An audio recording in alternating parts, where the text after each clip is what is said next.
Good morning and welcome to our live coverage of Polaris Dawn mission Splashdown up the north coast of dry Tortugas, Florida in the Gulf Coast of Mexico.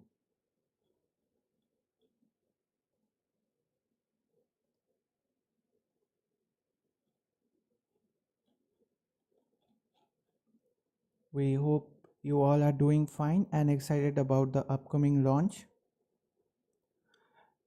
Hello, my name is Deepto Mitra performing the commentary for today's mission launch. Before moving to the mission details, firstly, on behalf of Astroyonder team, we express our heartfelt gratitude to everyone for being a part of today's live stream. We really appreciate you being here and to celebrate the conclusion of this iconic historic mission. Big thanks to our amazing YouTube community for being here today as we provide detailed coverage of space launches, complete with extensive stats and thorough insights.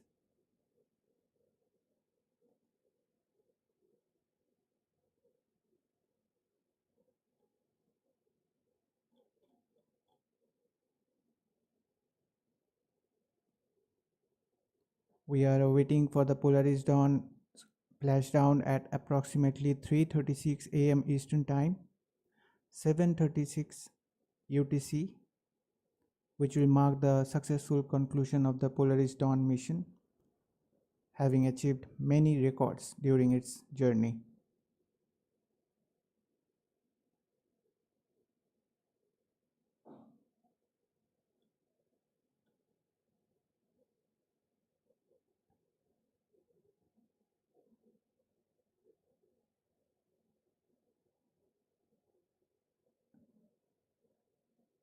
During their multi-day mission in orbit, Dragon and its crew reached 1408.1 km, the highest ever Earth orbit reached since the Apollo program. They completed the first ever extravehicular activity, short of EVA, from Dragon wearing SpaceX-developed EVA suits. The crew also carried out around 36 research studies and experiments from 31 partner institutions aimed at advancing human health both on Earth and during long-duration spaceflight. And the crew also tested Starlink's laser-based communication in space.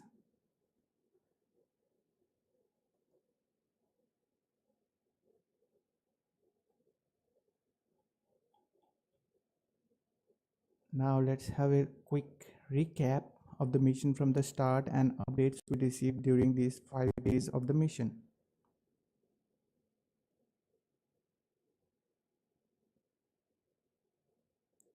Falcon 9 launched Dragon and the crew from Launch Complex 39A at NASA's Kennedy Space Center in Florida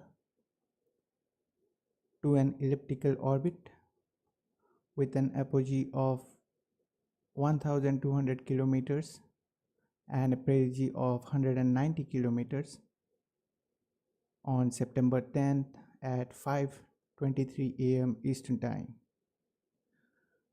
On your screen you can see a quick recap of the video snippets we have for you to just have a nostalgic feeling of this mission. Right now we are seeing the crew ready for the transport to the launch pad.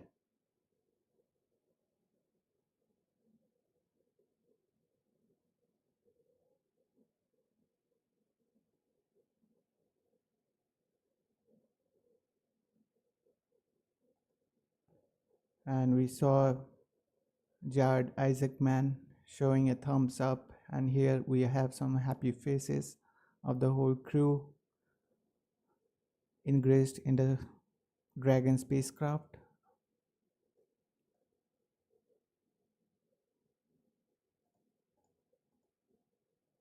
Now here is an amazing view of the Falcon 9 having a liftoff from Launch Complex 39A at NASA's Kennedy Space Center in Florida.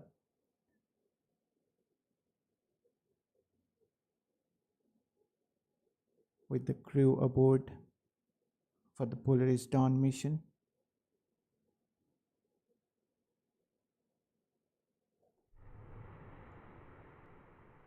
Another mesmerizing view.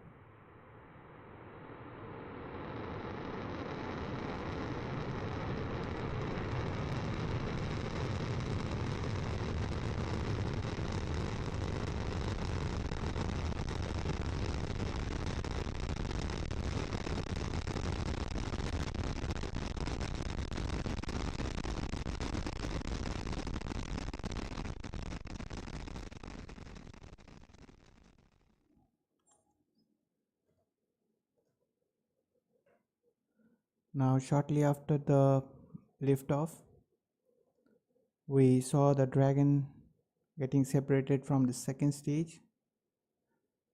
There also we got this amazing view of Earth in the background and Dragon slowly departing from the second stage to its designated orbit.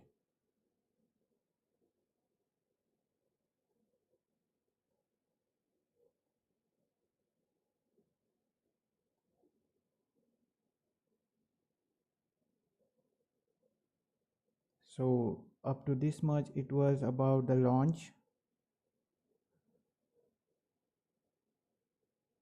Now shortly after the liftoff, the crew began a 2-day pre-breathe protocol in preparation for their anticipated spacewalk on Thursday, September 12th, that is on the flight day 3. During this time, Dragon's pressure slowly lowers while oxygen level inside the crew cabin increase, helping purge nitrogen from the crew's bloodstream. This will help lower the risk of decompression sickness during all spacewalk operations. During its first orbit, Dragon reached an apogee of approximately 1,216 kilometers, making Polaris Dawn the highest Dragon mission flown to date. On the flight day 2, after verification of a healthy vehicle, Dragon's Draco engines fired Dragon SpaceX 4 high apogee to raise the spacecraft apogee to an altitude of 1,400.7 kilometers, where Dragon remained for several orbits. To be precise, completing 6 orbits of the Earth before Dragon performed a series of descent burns, lowering to a coasting elliptical orbit with an apogee of 738 kilometers and a perigee of 190 kilometers. For the remainder of the mission, including the spacewalk activities, before preparing for the re-entry. Now we saw the clip of the Draco thrusters firing. This was the view we got from the Dragon onboard camera when the Dragon was at 1,400.7 kilometers altitude. Dragon, you've soared to over 1,400 kilometers and you're farther from Earth than any other person since the last Apollo mission over 50 years ago.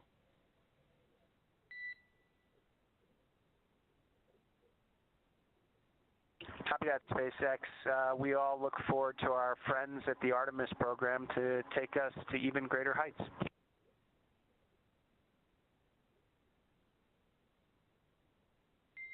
Well said, Dragon.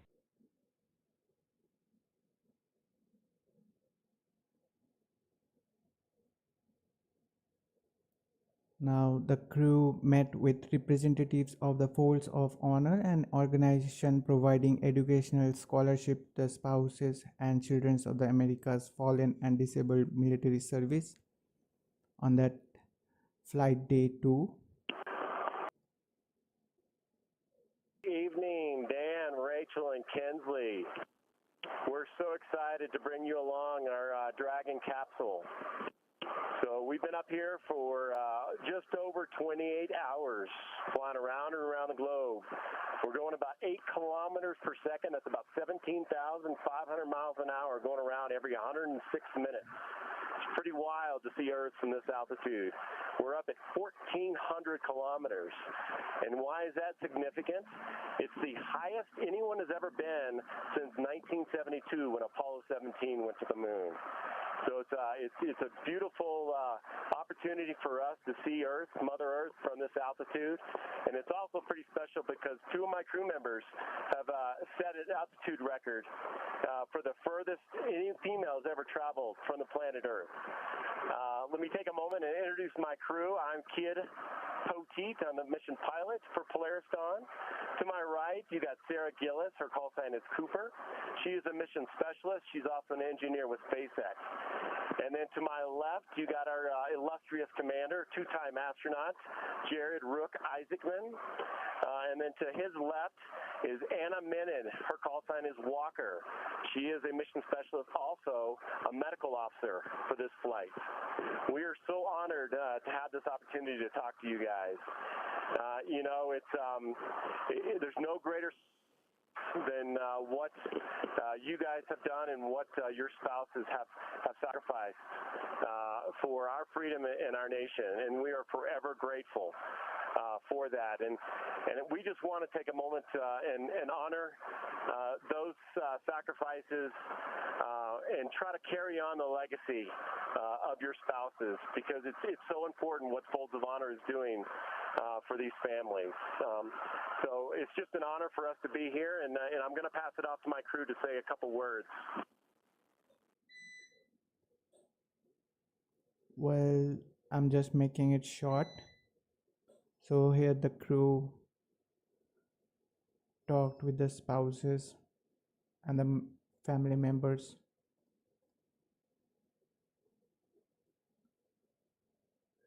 Of the America's fallen and disabled military service personals. And following that day, actually in that day only,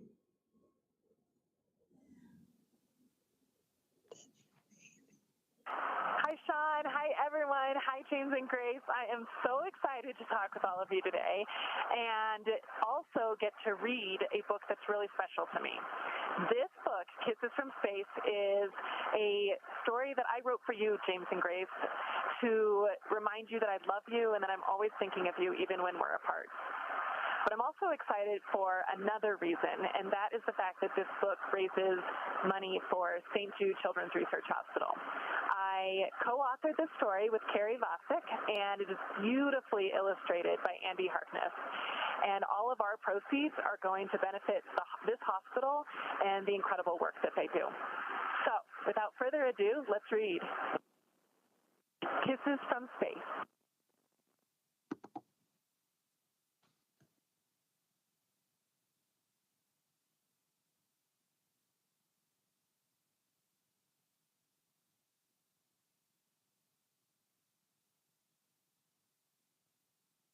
Gather round, my sweet dragons, your mama is back.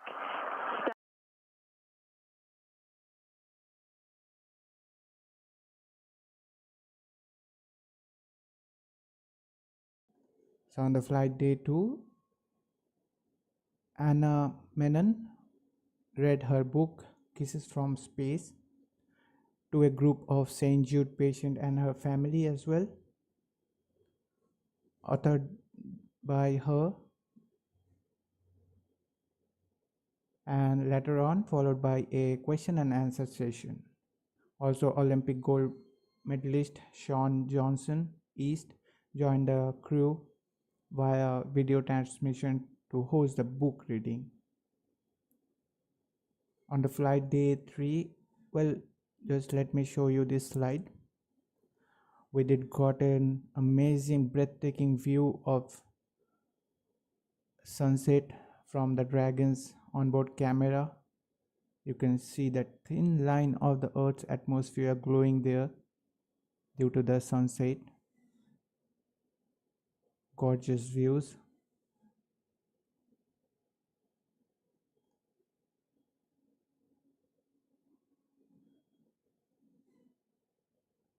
So now we came on the flight day 3. Early Thursday morning, we had the first ever commercial spacewalk. Who, like I mentioned, And also the world's first spacewalk from Dragon. This took place at an elliptical orbit of altitude 732.2 kilometers above Earth in newly developed SpaceX EVA suit. The 106-minute spacewalk officially began at 6:12 a.m. Eastern Time when suit pressurization started. Now just hear this clip. Verify your visors are closed.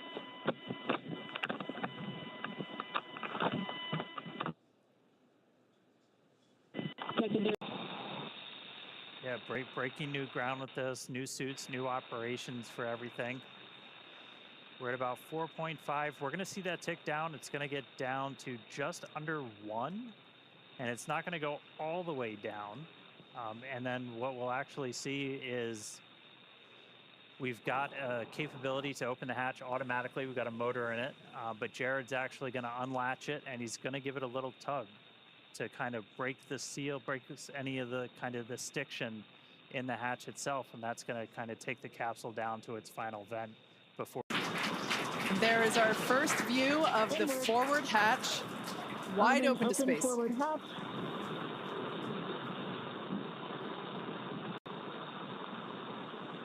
That structure you see there is Check for egress. CB1 good. SpaceX CB1, I'm transitioning back from under the displays. SpaceX copies, we're with you in your helmet cam. once again this helmet cam. That structure we see is the spacewalker. This is Jared now egressing through the forward hatch of Dragon Resilience.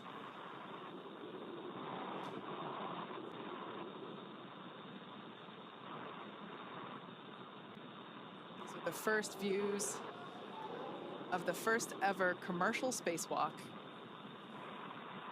I'm at the bottom of the mobility aid, progressing. I have a feeling the crowd is about to go wild. Good call. Approaching the top of the mobility aid.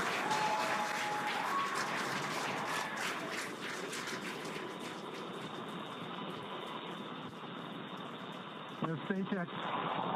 Back at home, we all have a lot of work to do, but from here, Earth sure looks like a perfect world.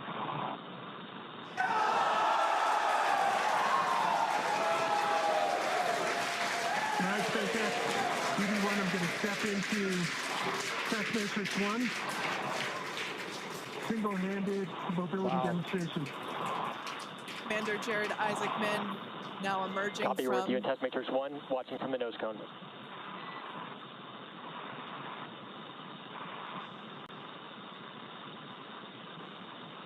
Up, down, left, and right are threes.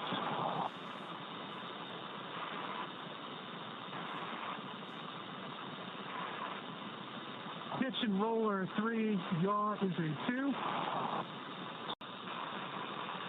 In terms of the foot restraints. SpaceX copies.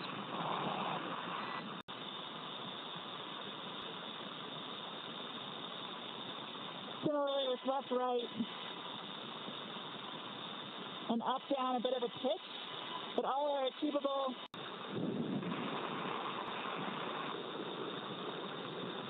And SpaceX EV1, just taking a quick look here at the hatch shields and what I can. So the EVA completed at 7:58 a.m. Eastern Time. Mission Commander Isaacman opened the hatch, and for the first time, 4 astronauts were simultaneously exposed to the vacuum of space. Isaacman and the mission specialist Sarah Gillis separately exited the spacecraft, while mission pilot Kit Putit and mission specialist Anna Menon remained seated, managing suit umbilicals and monitoring vital support system. Also the telemetry on Dragon's display. During the spacewalk, the crew conducted a series of tests that included suit mobility tests, which will provide necessary data that will allow SpaceX team to produce and scale for future long-duration missions. Throughout the EVA, we had stunning visuals as we saw by Dragon's cameras and the spacesuit's helmet cameras. On the flight day 4, the crew focused on science and research. The crew also continued to test and demonstrate the Starlink aboard Dragon. The crew recorded mission specialist Sarah Gillis playing Ray's theme by John Williams on the violin. Once completed, the crew successfully sent the fires down to Earth over Starlink to help create this special music event named Harmony of Resilience. On the day 5, throughout the day, the crew continued to test Starlink. Yesterday early morning, using Starlink's optical links, which uses space lasers, the Polaris Dawn crew chatted with Jessica Jensen, SpaceX Vice President, Customer Operations and Integration, and also with the SpaceX teams back on Earth for a 40+ minute uninterrupted video call. The crew also connected with the members of the Air Force as well.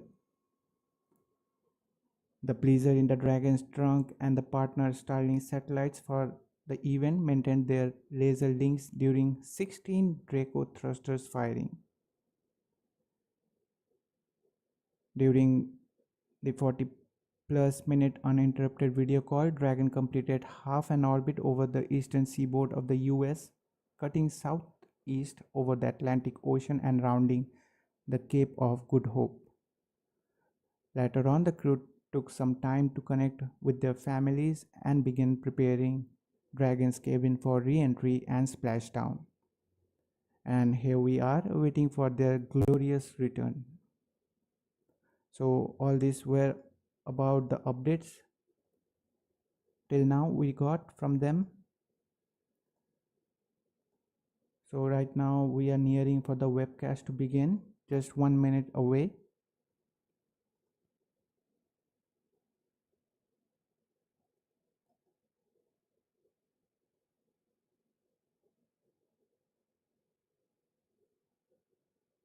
Meanwhile,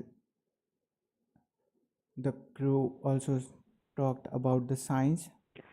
Hello and welcome to the Dragon spacecraft. You are here with the Polaris Dawn Crew. My name is Anna Menon. I am one of the mission specialists and the medical officer for our mission. This is Kid Poteet. He is our pilot. Jared Isaacman is our mission commander, and Sarah Gillis is our mission specialist. And we are so excited to talk to you today about some of the science and research we are doing on board here.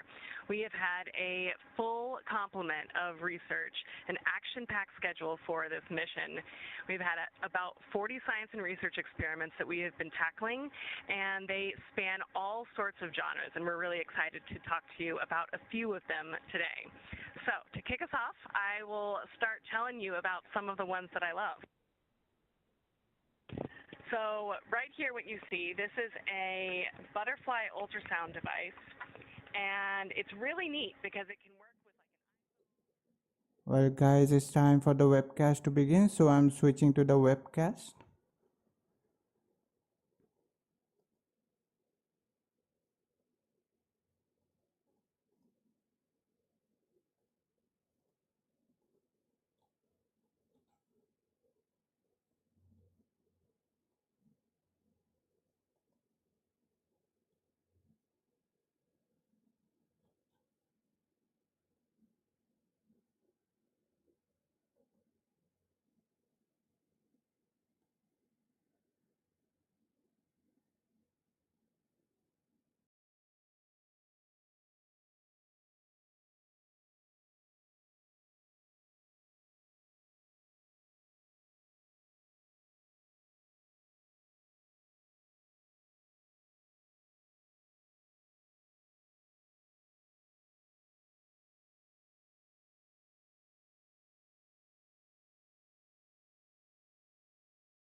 Adding value to your viewing experience is our top priority here at Astro Yonder. If you feel we achieved that, please consider liking this video. It really helps YouTube's algorithm bring in more space fans and help others to find out this stream. Also consider subscribing to our channel as we work hard to bring you stream packed with stat, details and insights. We would be super grateful for your support. Now the webcast has begun.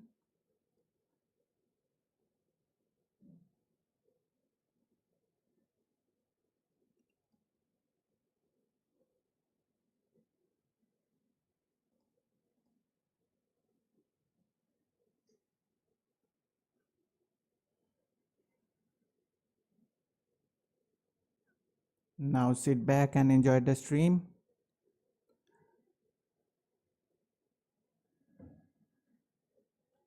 We hope that you will be enjoying the stream and we'll be giving our best to have you the best possible viewing experience.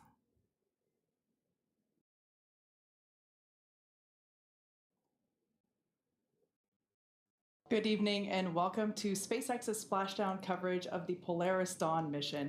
I'm Kate Tice, Senior Quality Systems Engineering Manager here at SpaceX. And I'm Jesse Anderson, a Senior Manufacturing Engineering Manager here at SpaceX in Hawthorne, California. Tonight we are counting down to the return of our 4 Polaris Dawn astronauts, Jared Isaacman, Scott Kidd-Poteet, Sarah Gillis, and Anna Menon. The crew is wrapping up their 5th and final day on orbit in preparation for splashdown off the coast of Florida at 3:36 a.m. Eastern Time, just about an hour from now.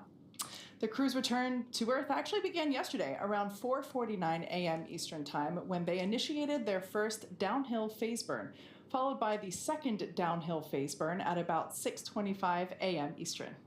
Each of these events involved short firings of Dragon's Draco thrusters to lower Dragon's altitude in advance of re-entering the Earth's atmosphere. Now, following these 2 burns, the crew finished out a day of research, calls with family, and dinner before they turned in for their last night of sleep on Dragon around 2:23 a.m. Eastern Time. And that brings us to today. Just after midnight Eastern Time, the crew donned their spacesuits and made their final cabin preparations before they began the last series of operations prior to splashdown. It's been quite a trip. Let's take a look at the events still ahead of us tonight. In order to return to Earth, Dragon must first separate from its trunk. Excuse me. The claw separation is the first step in trunk separation. It's basically the thing that connects the trunk to the capsule and delivers power, telemetry, and fluids. Dragon has to move into the proper attitude or angle in order to separate the trunk so that they don't deorbit together. Now with the trunk separated, Dragon will be running entirely on battery power. Then next up will be the deorbit burn. This will be the last time that we use the forward bulkhead thrusters located under the nose cone, and after that we will close and lock the nose cone in preparation for reentry. Now today the deorbit burn will last roughly 7 minutes, and the deorbit burn is what will line Dragon up for reentry into Earth's atmosphere. Nitrox is used to cool the cabin and the spacesuits to keep the crew comfortable during re-entry. This is the same type of breathable gas sometimes used in scuba diving. Next, we'll have nose cone closure, and that nose cone, of course, is what covers those forward hatch thrusters, which we use in the deorbit burn, and also protects that portion of the spacecraft during re-entry. Now, during re-entry, we will have an expected loss of communication with Dragon for about 7 minutes, and that happens as Dragon passes back into the Earth's atmosphere. We expect to regain communication around 3:30 a.m. Eastern Time, although timing is not always exact. Now, after we regain communication with Dragon, about 2 minutes will pass before the drogue parachutes deploy. These are the 2 smaller parachutes that are designed to stabilize Dragon and slow it down before the release of the main parachutes. Less than a minute after the drogue parachutes deploy, we'll see the release of the 4 main parachutes. These are the big orange and white parachutes that further slow down the spacecraft. Over the course of 3 minutes, the drogues and the mains will work together to bring the vehicle's velocity down from 350 miles per hour down to just about 15 miles per hour. And once it's time for our crew to deorbit and splash down back on planet Earth, they'll be heading to one of 7 targeted sites supported by SpaceX. All of these are located... Dragon SpaceX, deorbit sequence start in 5 minutes.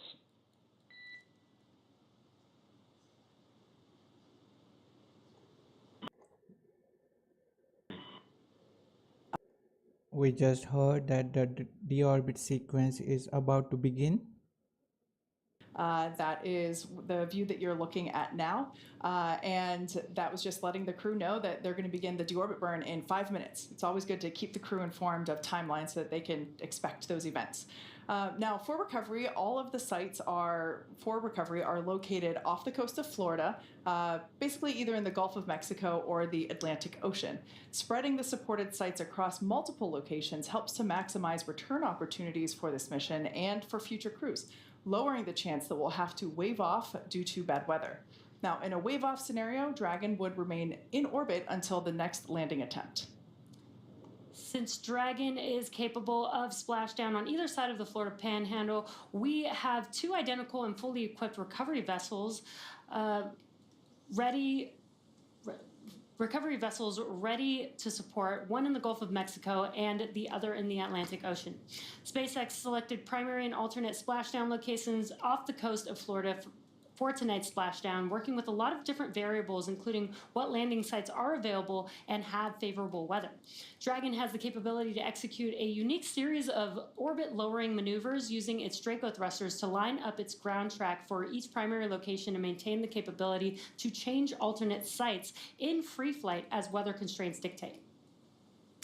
At certain milestones during the mission, the SpaceX team evaluates the forecasted weather conditions at the primary and alternate splashdown sites in order to determine if they are go or no-go for that splashdown and recovery. For return, they will be looking at a number of weather items. Some of the obvious ones are no rain or no chance of lightning in the recovery zone, both for the safety of not just the crew inside the capsule, but also the recovery teams out in the water. They're also looking for wind speeds less than 15 feet per second, or about 10 miles per hour, and relatively calm seas, so we can safely execute recovery operations, which includes landing a helicopter on the recovery ship to fly the crew back to Florida. For these operations, SpaceX closely coordinates with the United States Coast Guard to establish a safety zone to ensure public safety and for safety of those involved in the recovery operations, as well as the crew on board the returning spacecraft. Multiple notices are issued to mariners in advance and during recovery operations, and Coast Guard patrol boats are deployed to discourage boaters from entering the splashdown zones.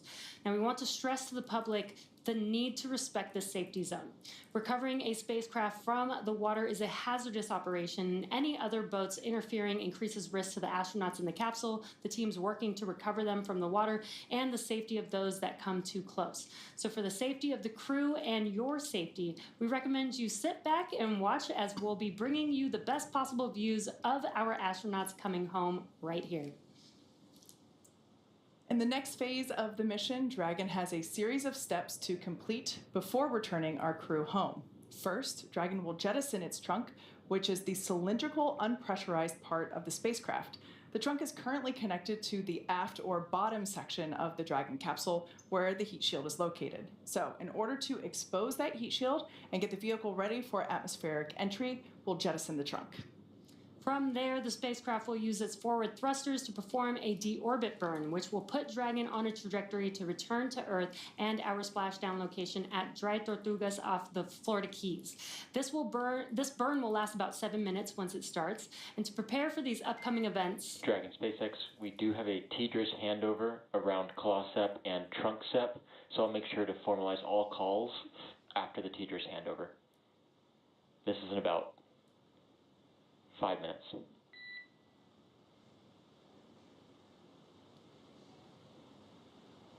Yeah, copy that, SpaceX. We're tracking.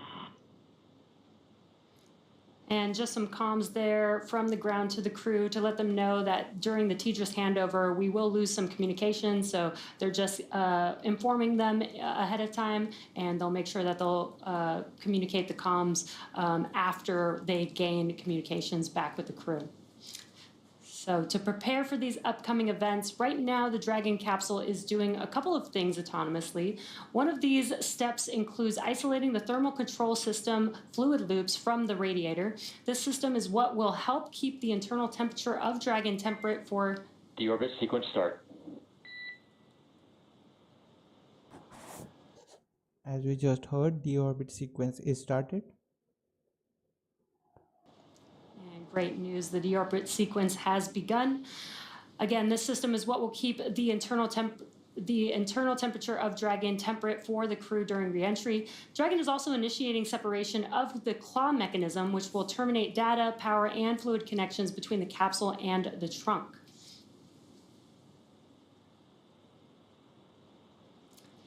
So that's a pretty exciting milestone. Basically, we have the trunk attached to Dragon for the duration of the mission. That provides power to the Dragon capsule and the crew.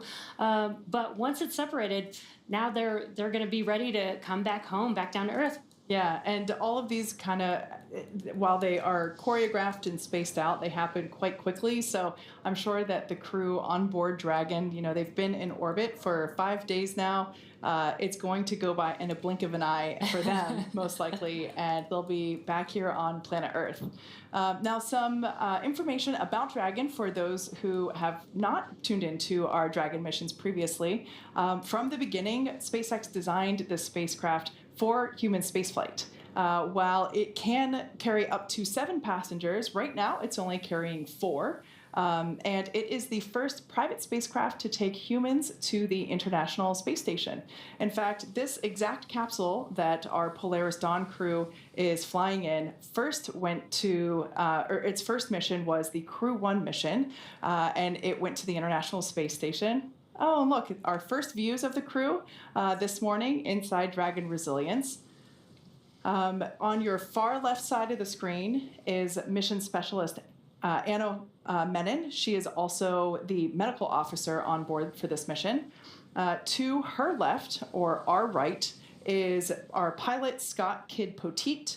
To the right of Kidd is Jared Isaacman. He's the commander of the Polaris Dawn mission. And on the far right side, at the other window seat, is other mission specialist Sarah Gillis. Both Anna and Sarah are our SpaceX co-workers, and it's been such a joy to watch them experience spaceflight through their eyes as SpaceX employees who, in their day job, have helped train other astronauts for their human spaceflight missions. And so it's just so incredible to see Sarah and Anna now having their own spaceflight. Yeah, I still can't believe it. We got to see and talk to them this morning, and it was just so cool to see our SpaceXers on the other side floating in space. And I love the space hair. That was probably my favorite part. Oh, of course. So we are anticipating our Polaris Dawn crew to return and splash down about 12:36 a.m. Pacific time or 3:36 a.m. Eastern time. And they are splashing down off the coast of Florida. And we're very much looking forward to getting them home. I have ordered a copy of Anna's book, and I will definitely be asking her to sign it when she gets back. Oh, I definitely ordered one as well. SpaceX nominal trunk jettison. Copy that, SpaceX. We share the same and felt the same. All right, good news there. We just heard that the trunk has been jettisoned or separated, which is great news. Like we were saying before, we had to basically unconnect with the trunk in order to expose the heat shield, which is the most important thing when it comes to re-entering the Earth's atmosphere. And we're doing that trunk separation now so that the trunk and the capsule don't return together in the same trajectory. So good news there that the trunk is now jettisoned. Yeah, exactly. So that means that telemetry is looking good. The nitrox system is primed for cabin and suit cooling. And again, the heat shield is exposed and ready for atmospheric reentry. Now, Dragon will slew, or what we call maneuver, itself into the correct position to deorbit, to do the deorbit burn here in just a few minutes. Now, for the deorbit burn, this is the last time that the forward Dracos, which are the 4 thrusters located on top of the vehicle, will ignite. The deorbit burn will place Dragon on a precise trajectory to return to the splashdown zone off Dry Tortugas in the Florida Keys and will last about 7 minutes long. Dry Tortugas is a new landing location for Dragon that our teams activated in a couple weeks just prior to the Polaris Dawn mission's launch earlier. This is the first time that we will be returning Dragon to the Dry Tortuga splashdown site, which is pretty exciting. I was personally very excited to hear this because I did a presentation about Dry Tortugas National Park when I was in middle school, so wow. I knew exactly where they were going when I heard the name. Full circle moment there. Indeed.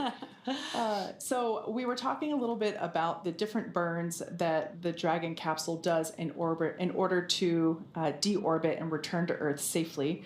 There are 16 Draco thrusters used to orient the spacecraft throughout the mission, including apogee and perigee maneuvers, as well as orbit adjustments and attitude control. For the deorbit burn, that only fires 4 of the Draco thrusters on the perimeter of the nose cone, basically located around the Skywalker that we saw in action during the EVA. And it was incredible to see that, but it's those 4 Draco thrusters that we saw there that are basically going to be doing all of the work for this deorbit burn. Each Draco thruster is capable of generating 90 pounds of force in the vacuum of space. And it's pretty cool to see them in action. We actually saw some video captured while they were doing some orbital adjustments earlier in the week posted to X that I just thought were so cool because you also got to see some earthly lights from the ground in the background as well. Oh yeah, the views from this mission were incredible. We got to see a lot of things that we've never seen before, especially with the Skywalker at the top of Dragon. That's the same location as where those 4 Draco thrusters are, but just a new mobility aid that they were able to use during the spacewalk. Just a lot of cool firsts on this mission this week. Indeed. It has been a long week, that is for sure. It seemed like every day there was action happening, and we're super excited that they're going to be coming back soon and share more of their experience with us when they're on the ground. Once again, this view is looking inside of Dragon Resilience. It is making its making its way back to Earth. We can see some minor movements there with the straps and still floating around. Yeah, so they're making their way back to Earth again. They are going to be splashing down off the coast of Florida. We anticipate that splashdown around 3:36 a.m. Eastern Time. There are a couple of events that are still coming up. We're going to close the nose cone. That will help protect the forward hatch during reentry, and it also means that we will not be using the forward bulkhead Draco thrusters any longer. Basically, this deorbit burn is the last time that those will be utilized. Yeah, and we are expecting that deorbit burn any minute now. And again, that's going to help put Dragon on the trajectory towards the splashdown zone. And again, as a reminder, they are still currently in space in orbit and have not re-entered the Earth's atmosphere just yet. That's what this deorbit burn is going to help them adjust to that trajectory, and then they will perform the entry of Dragon back into Earth's atmosphere. Clearly, Anna is savoring the last few minutes of her microgravity experience. And that deorbit burn is in progress. It's about a 7-minute burn. Once again, this helps to put the Dragon capsule into the correct trajectory for its landing. This deorbit burn is the last time that we use those 4 forward Draco thrusters for this mission. And again, Dragon has not entered Earth's atmosphere just yet. This deorbit burn is what lines the vehicle up and puts it on its final trajectory to the landing site near Dry Tortugas off the Florida Keys.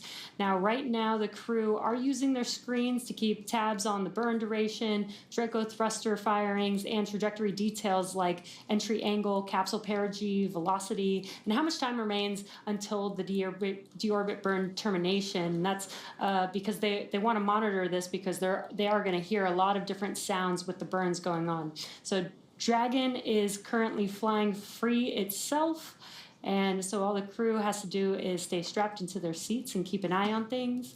And there you can see the screen and some cool new stickers there. Great, Scott. I love that.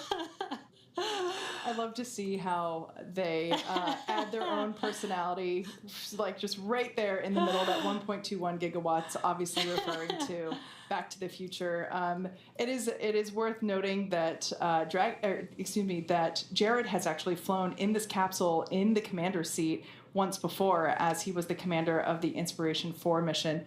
Just a quick note here, these are those Draco thrusters at the forward bulkhead, as well as the Skywalker mobility aid that we saw tested out during the extravehicular activity, or EVA. It seems almost sad and heartbreaking to not see, a person hanging out there. Those views were just so incredible that seeing an empty forward hatch just... We'll come back. Yeah. We'll come back. We'll do it again. But what an incredible spacewalk we had earlier this week, and just some cool views that we had there from the nose cone looking back down on Earth. And again, as we mentioned, the crew is using their displays just to monitor. Dragon is fully autonomous, so it's doing all these maneuvers on its own, and the crew's just watching, monitoring, making sure they know when the burn is going and when it's going to conclude and how much time is left. And we do just have a few more minutes. Again, this deorbit burn, they're currently in the deorbit burn, and this burn should last just about 7 minutes, and we're about halfway through at this point.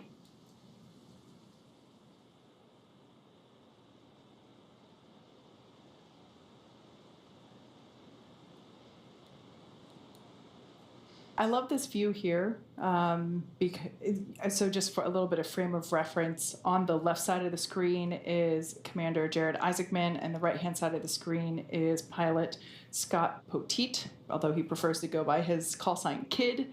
And I think that this is such a great view because it really gives you an idea of what they are looking at, in addition to the tablets that they have strapped onto their legs.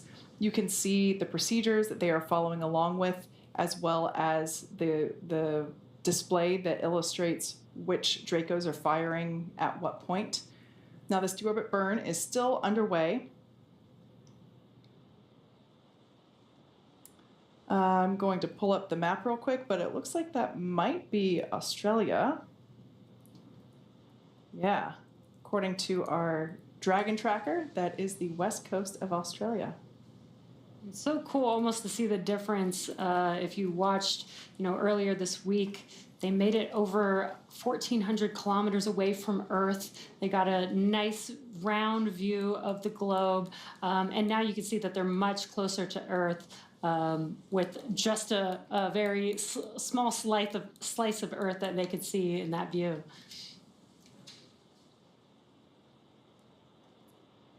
We can see the straps still floating.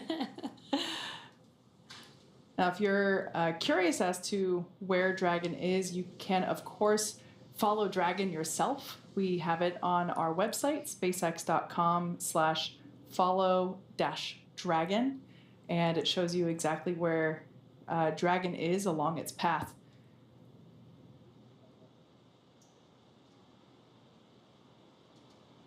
Oh, and there's both. And you can see how fast they will move, as they will be splashing down off the coast of Florida. And they're just passing by Australia right now. We do expect splashdown to happen in about 30 minutes or so.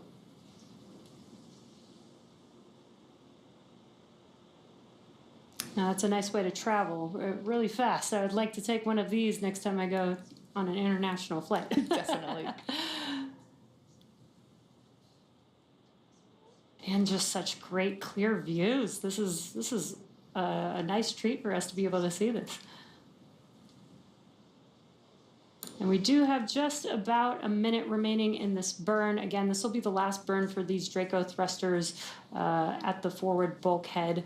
And once this is complete, then we can close the nose cone. We do close the nose cone in preparation for re-entry. That helps allow us to reuse the capsule. It makes reusable a lot easier when you can open and close the nose cone. Previous Dragon designs, we did jettison the nose cone. Now we keep it attached, so in preparation for entry, we do close and lock that nose cone.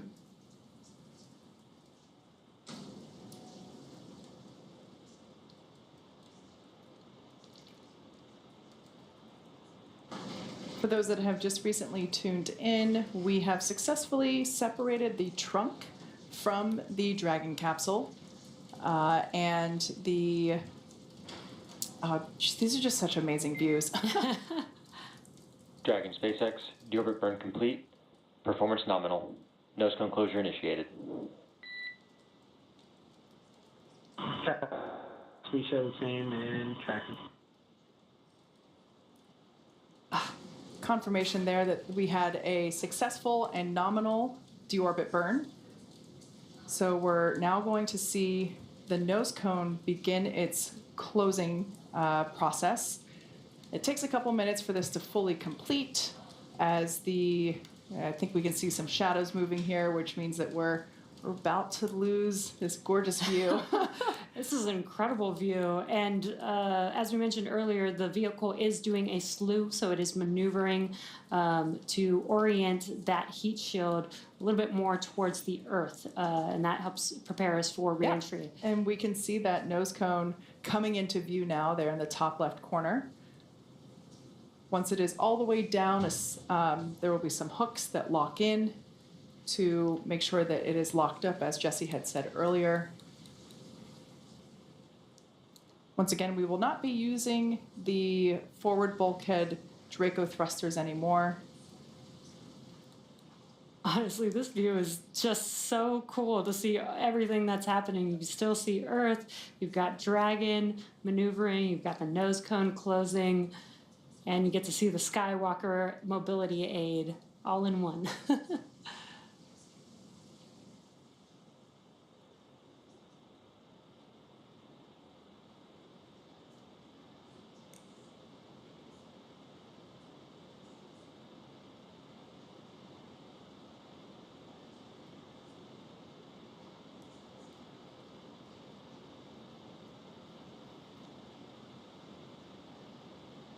We can see that nose cone coming down to its final position ever so slowly and ever so sadly.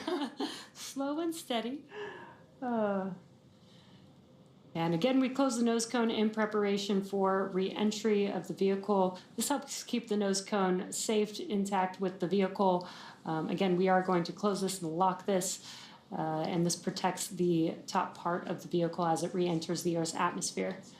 Now, we don't necessarily need it for Dragon, but we do want to protect that Skywalker during re-entry, which we don't typically have or haven't had before on Dragon missions.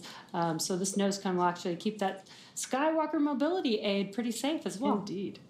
Now, while all this has been going on, the vehicle has initiated the nitrox suit purge. This helps to keep our crew members cool and comfortable during re-entry, which once again, we expect that to occur here in a few minutes, in about a half hour, or a little bit less than a half hour. The exterior of the vehicle will reach temperatures of about 3,500 degrees Fahrenheit, and the crew members remain comfortable, really, even though the outside is quite extreme, thanks to the environmental systems inside the Dragon capsule and the thermal protection system on the exterior of the capsule.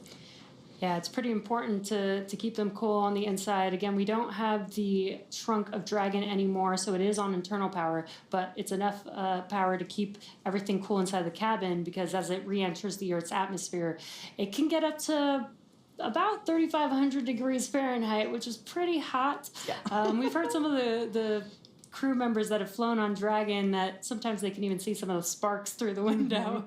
The plasma. So, yeah. So all along for basically the last day, the Dragon capsule has been decreasing its altitude, beginning with the first two phasing burns that occurred on Friday. 100 kilometers in altitude will begin entry interface, and at that point, that's when the crew begin to feel the effects of the Earth's atmosphere. I just love these stickers here. It's so great. And again, the crew is just monitoring. They also have their tablets, they have the displays. They can follow along with all the procedures that are happening every single step of the way. With everything that's happening with the burns, with the nose cone closing inside of Dragon, they'll be able to hear some different sounds. So being able to follow along with the procedures is really important so that they can connect the dots with the sound to the action that is happening outside of the capsule. Well, right now we are awaiting for the confirmation of the nose cone closure. Meanwhile, just some quick facts about the mission. Flying higher than any previous Dragon mission to date and reaching the highest Earth orbit ever flown while moving through portion of the Van Allen radiation belt at an orbital altitude of 1,400 kilometers from Earth's surface, or more than 3 times higher than the International Space Station. That was the highest altitude of any human space flight mission in more than a half century since the Apollo program. Now, the Sarah Gillis and Isaacman's EVA seized several world records. The crew attempted the first ever commercial spacewalk that took place at an elliptical orbit of 732.2 kilometers above Earth in newly developed SpaceX EVA suits. 3 times higher than the ISS, it was the highest EVA ever in Earth orbit, smashing an altitude record of 850 miles set by Gemini 11 astronauts Charles Conard and Rich Gordon in September 1966.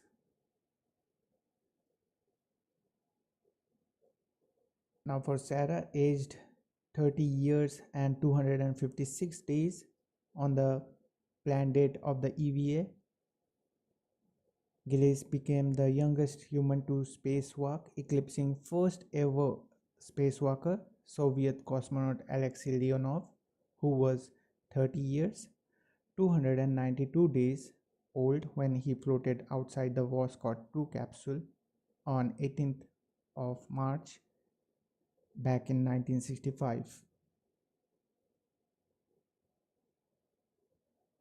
Jointly with Menon, Gillis also flew to the highest altitude ever attained by a woman.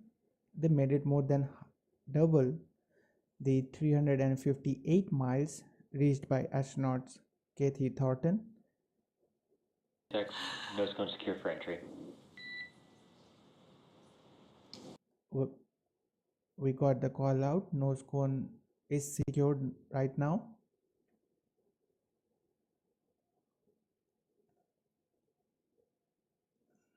So I was saying that they made it more than double the 358 miles reached by astronaut Kathy Thornton, Nancy Curie, and Megan MacArthur across 3 Hubble Space Telescope repair flights between 1993 and 2009. Also, the crew, for the first time, tested laser-based satellite communication using optical link between the Dragon spacecraft and Starlink satellites, revolutionizing the speed and quality of space communication. So these were some of the records being achieved by this Polaris Dawn mission. On that same day, orbiting Earth on board Dragon, the Polaris Dawn crew talked with families and representatives of Folds of Honor, an organization providing educational scholarships to spouses and children of America's fallen and disabled military service members and first responders. And just yesterday, the crew connected with Air Force cadets who helped train them for a week of solo skydiving at the United States Air Force Academy in Colorado. Yeah, and it's been a pretty jam-packed week, and those were just a couple of events that they, did while they were on orbit. But there's been so many experiments, so many records that they've been able to break. They hit the highest apogee since the Gemini 11 mission almost 50 years ago. They performed the first ever commercial EVA spacewalk. They flew and utilized our newly designed EVA spacesuits, which we designed in-house here at SpaceX. So just a lot of exciting stuff. Such a great mission. Pretty jam-packed, and to get all of that in just 5 days. Yeah. So I'm sure they're probably having a good time being able to relax right now as they come back down to Earth. Yeah, it has been an incredible week. And while in orbit, the Polaris Dawn crew hosted the first ever Space to Earth music moment. Fellow SpaceX engineer and musician Sarah Gillis performed on a custom violin the primary melody of Rey's theme from Star Wars The Force Awakens, which of course was composed by the legendary John Williams.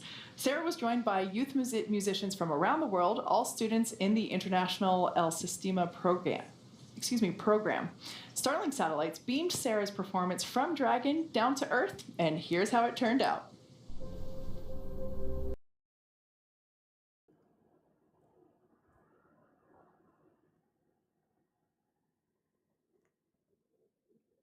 Well, just muted this portion of this live stream because it might be containing copyright tracks.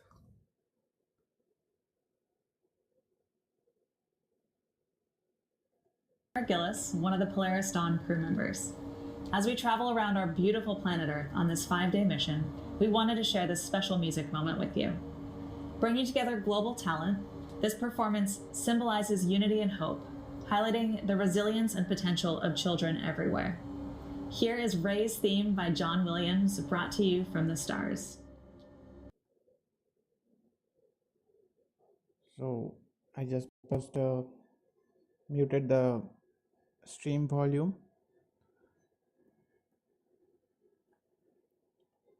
Because we are not authorized to have this music on our stream as it is a copyrighted track.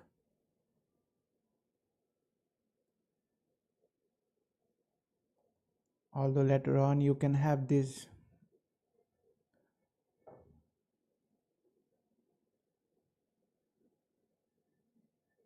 event to watch on X, on the handle of both Polaris as well as SpaceX. They posted it 1 day ago.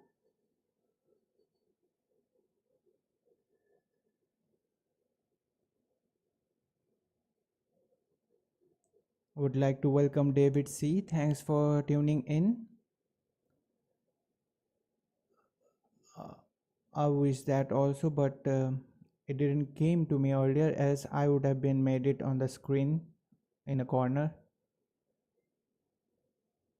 But we will note it down, and from the very next stream we will try to provide that data also.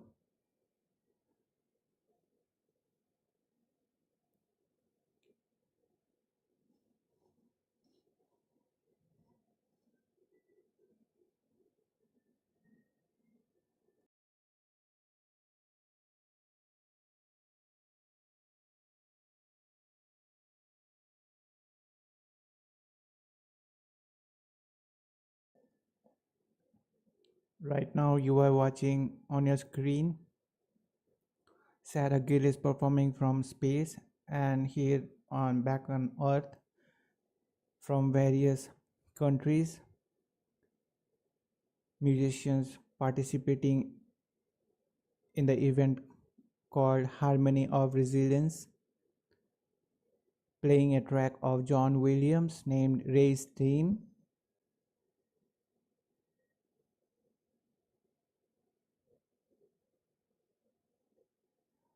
Wish I could make you to hear that, but it's a copyrighted music. We can't allow this on our stream.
Wow, I have watched that so many times.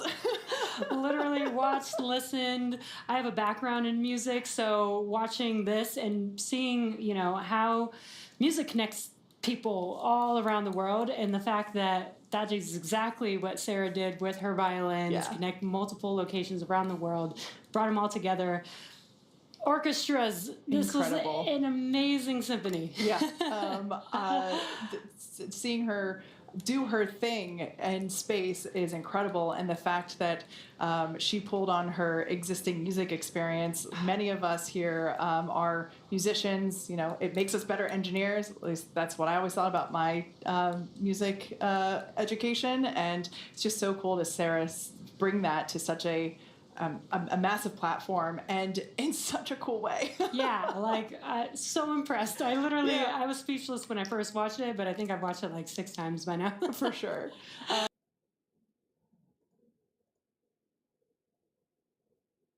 Well, we know that Sarah Gillis is a trained violinist, but she began as an intern for SpaceX back in 2015 and worked on human-in-the-loop testing of the Dragon spacecraft. As we just saw, Gillis performing from space and participating in the Harmony of Resilience event. Gillis has developed a curriculum, a musician's guide to reaching for the stars that encourages students to reach for their dreams and discover the connections between music, creativity, and exploration. While replying to David C. on chat, actually, David, these tracks, any musical tracks on the stream, they actually give the YouTube streamers a content ID claim. It's not a copyright strike or something, but it will be having a claim, and it does have an effect on the performance of the video or the stream. So we don't allow this. It's not on our stream. I guess on other streams also it will be like this, because having a content ID claim, YouTube claims that it will have no effect, just your revenue will be shared, although our channel is not yet monetized. But actually it does affect the reach of the stream, so for that we made it to turn off, and we apologize for that, but we can't help it. because you hit the atmosphere like a bullet. You're traveling 17,500 miles per hour, or Mach 25, and then when you hit the atmosphere, the capsule starts slowing down, and as a result, you get this G load that comes on you quickly, and then it's sustained, and at the same time, the Dragon's making these giant S-turns, which is, again, dialing into its location, but also slowing down the capsule. And for me, I was just sitting there like, this is fantastic, you know? That's what was going through my mind. Yeah, and there's that rhythmic pulse of the Draco engines that are steering you and orienting the Dragon capsule in the right direction, and that's all you hear until the parachutes deploy. You see the light change through the windows because it is making those S-turns, and you don't hear the wind go by until you get to about 50 kilometers up, and that's when you start to hear the rush of the wind, even though you start to feel those G's pretty early. And what's really cool about it is that as soon as you hear that pop of the pyros putting the drogue chutes out, the Dracos go silent. And that is an eerie but calm feeling. Do you remember feeling that when the parachutes deployed, all of a sudden the Dracos just shut off and now we're just there? Not until you mentioned that. I'm glad you remember that. I know, but I just remember the feeling of relief of being like, yes, the drogues fired, and then the mains, because Jared had his hands on the buttons in case there was something that, we needed it, and it's a dynamic, interesting time of reentry. I'm not gonna lie, I was nervous for reentry. Okay. Just, launch, you're so excited, because, 8-9 minutes, I'm going to be in space. But then reentry was more intimidating for me, and then it was also it was more dynamic. It was more intense physically. After you'd had no days of zero gravity, and then you start experiencing the G's again, and then you're up to 4.5 G's. It's really intense. You're just trying to breathe, and when the parachutes come out, it sounds like explosions. It is. The pyros go. Yeah. And then you're waiting, and but it's such a relief. You're really happy to hear those explosions. You really are. Yeah. And I just remember when we started entering the atmosphere, I could see fire from the window, and it was cool. But whenever we hit the water, it was just intense relief. I think one of my favorite moments, though, is right before we're all strapped in and we're working our way to our descent, and then that's when Jared was like, well, I want to give you guys something to look forward to, so let me tell you about our splashdown party once we get back. Because he kept it a secret. He kept it a secret, and then I kept thinking, you're telling us now as we're going into the most dynamic part of flight? But that's Jared. He's like, let's calm down, it's all good, and let's share some exciting news to look forward to. Mm-hmm.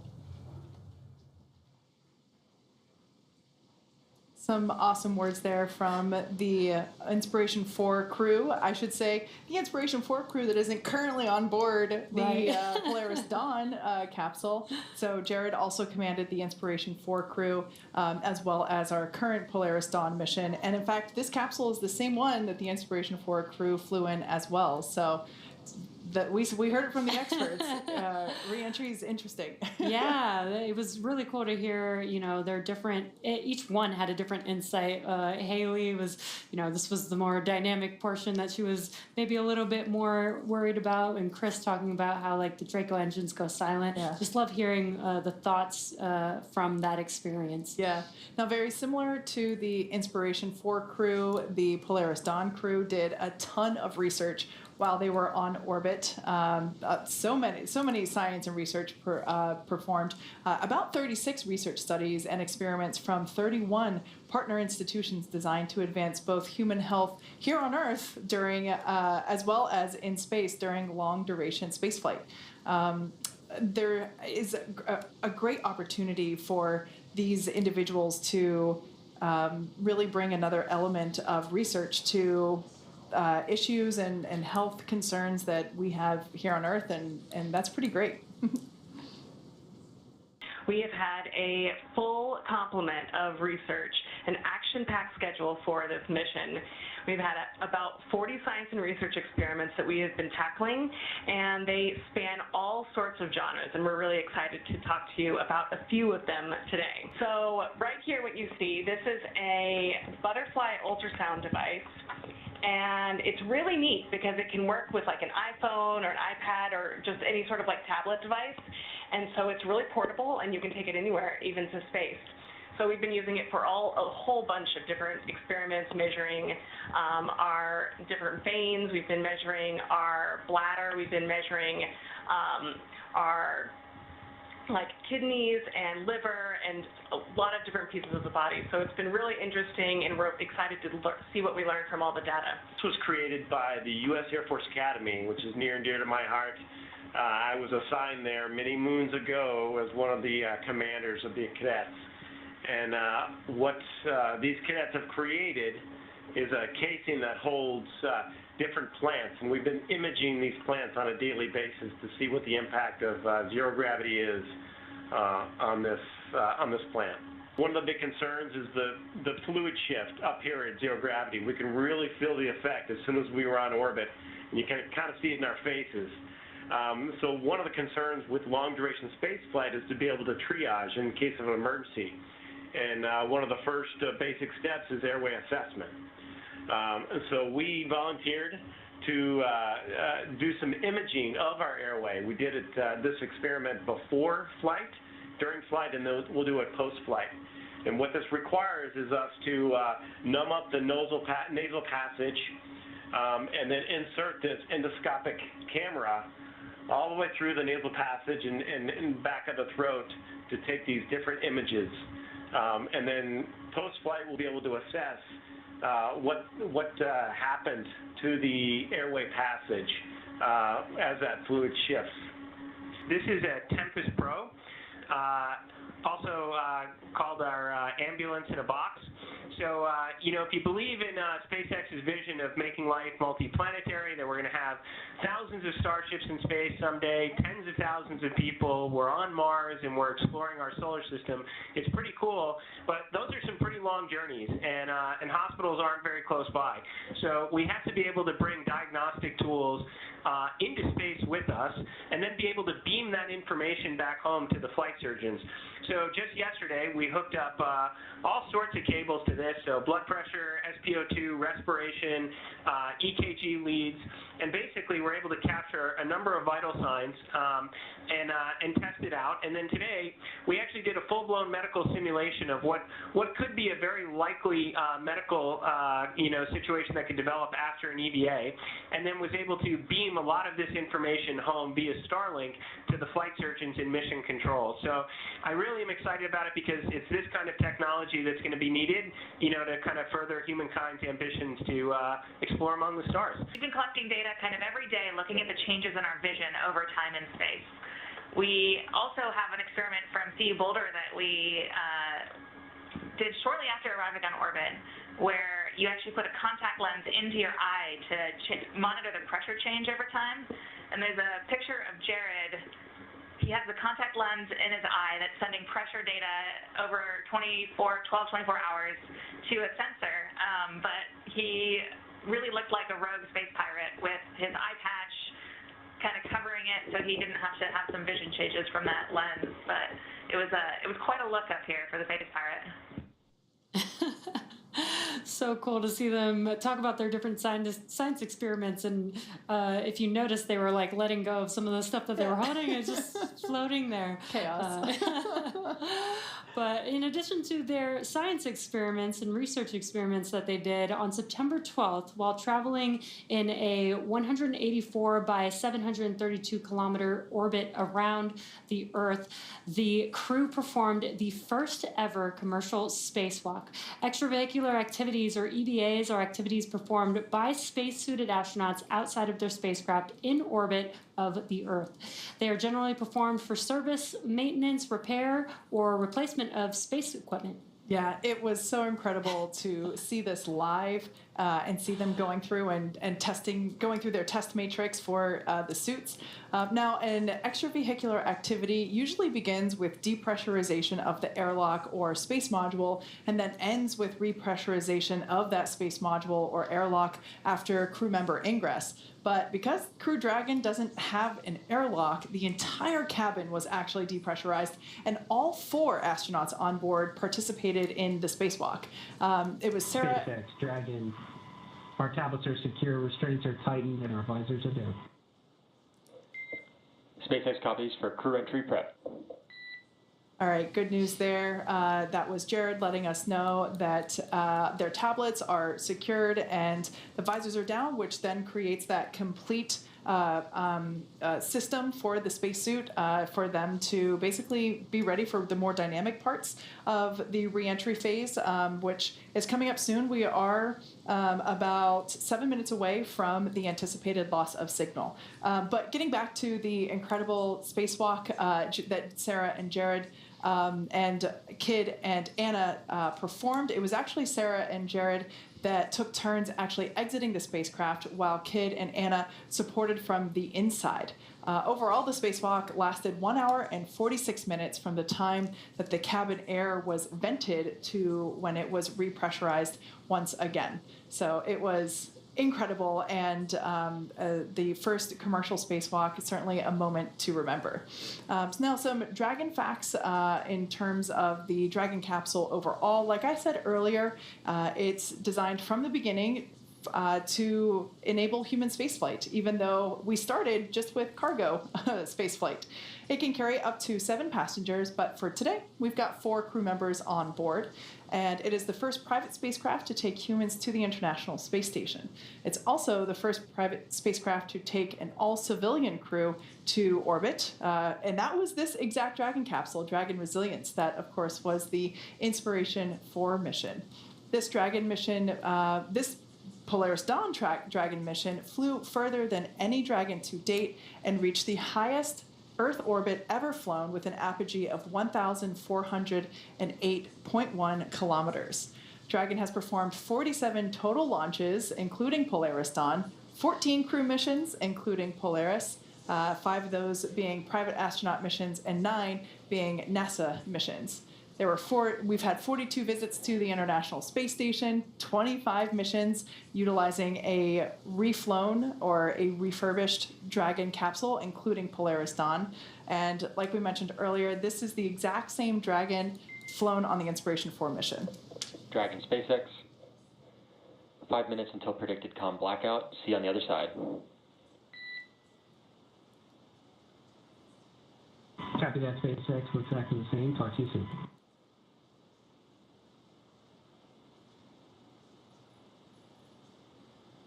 And we just heard some comms from the core to the crew, letting them know we're just about 5 minutes away from that blackout period, which is very, very exciting. That means that the crew is almost going to get through the portion of passing through the atmosphere, re-entering the atmosphere, coming back down to Earth. And ironically, today is actually the 3-year anniversary, 3 years ago today, on September 15th, 2021, the Inspiration 4 mission actually launched. And so we got to hear some thoughts. We don't get to hear the Polaris Dawn crew. They haven't gone through this re-entry period. So we got to hear some thoughts from the Inspiration 4 crew on their thoughts of this re-entry period. It's now time to come home. We've been floating in space for 3 days. What did it feel like to you guys to all of a sudden experience a 1/10 of a G as we came back? Okay, you said that liftoff was your favorite part. Coming back was actually mine. I loved hitting the atmosphere and the dynamics of it and having the G load, come on quick, and you're like, okay, gravity's heavy. I much preferred launch over Splashdown. But yeah, because we were in space for 3 days, and this is something I didn't think about beforehand, but whenever we started entering the atmosphere and started feeling the gravity again, I remember saying out loud, oh my gosh, this is so intense. How many G's are we at? And Jared said 0.3. I know. So we were at a third of Earth gravity. And I was like, how are we gonna get to 4.5? But you just get through it. Yeah, just keep breathing, right? And then you just pray the parachutes will open. And then whenever they do, and then you hear from SpaceX, 4 healthy mains, I remember screaming, thank God. Well, that's the most intense, you know, when they talk about the Dragon being autonomous and stuff, you know, on ascend going up, if the launch escape system will probably catch an error before Jared and I could react. Right. You know, we could do stuff, but you've got that. But coming back, you can't abort coming back. You can't. You can't. You know, but the most intense moment, I think, for the commander and the pilot is making sure that the drogues and the mains come out, because we have a short window where we can manually fire them if they don't.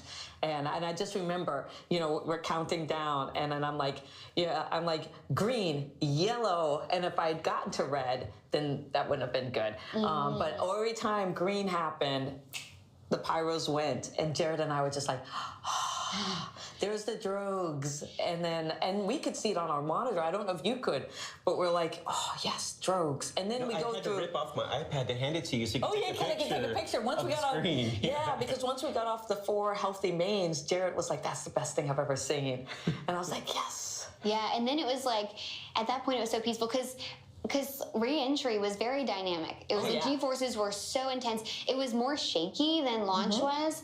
And then when the parachutes deploy, they lift you up and shake you all around. And then whenever after they're out, then you're just kind of falling down. I remember it sounded like a summer breeze outside, and we were like in 1G and just drifting down. And then we hit the water.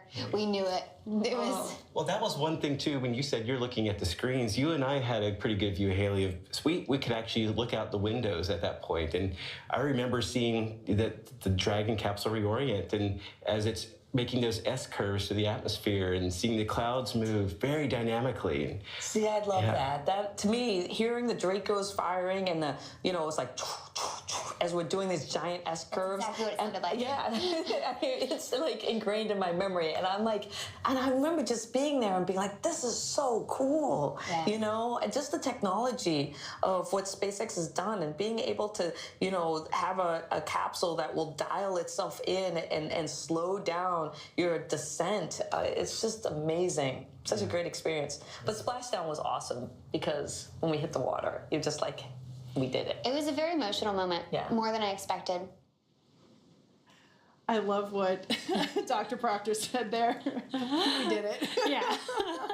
I literally love seeing all the reactions because, you know, we don't get to, you know, experience these events with them. And every single one is very unique to each person's experience. And I love that all 3 of them have just like a different view of how each event went. Yeah, it's so great to be able to hear their reactions. And I look forward to hearing the Polaris Dawn Crew's reactions once they get back on Earth and share their experience with us.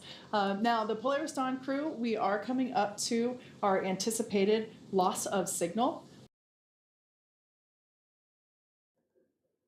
Excuse me for the interruption. Just want to thank all of you joining us live. We are extremely grateful to you, and we hope you guys are enjoying this historic event.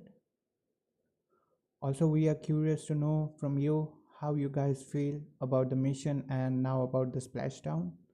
So please let us know while enjoying the stream. A period in which a couple minutes before it ends, we'll hear the core call out, the core being the crew operations and resources engineer. And that person is the voice to the crew, and they're sitting right there in that room on your screen. That is Mission Control here at SpaceX in Hawthorne, California. And a couple minutes before the blackout period ends, we'll start to hear the core hail the Dragon capsule, because sometimes they get through it quicker and we're able to communicate earlier than anticipated. So yeah, it's an expected period where basically no vehicle telemetry is received by Mission Control or the recovery team, and we're unable to command the vehicle. So as a reminder, though, the Dragon capsule is programmed to and designed to fly itself. So as we heard from the Inspiration 4 crew earlier, It is a period of great anticipation, but coming out on the other side is a moment of a lot of joy. Yeah, it's super exciting. We are expected to be in the blackout period at this moment. We did hear the Corps call that out about 5 minutes ago. So we should be in that blackout period. Again, it should last about 6-7 minutes. And what's expected to come next is going to be, once we get through that blackout period, we will confirm we have comms with the crew once again, and then we will be expecting the drogue parachutes to deploy. Again, that helps slow the vehicle down. They've been flying very fast in space at 17,500 miles per hour. Those drogues are going to slow down the vehicle to about 350 miles per hour, and then the 4 main parachutes will deploy and slow the vehicle down as it's making its way back down to Earth, and should touch down at around 15, 16 miles per hour. So these chutes are very, very important to help keep the vehicle slowly moving towards the Earth, scrubbing that velocity as they've been moving very quickly, but they should have a very light touchdown back on Earth in the ocean.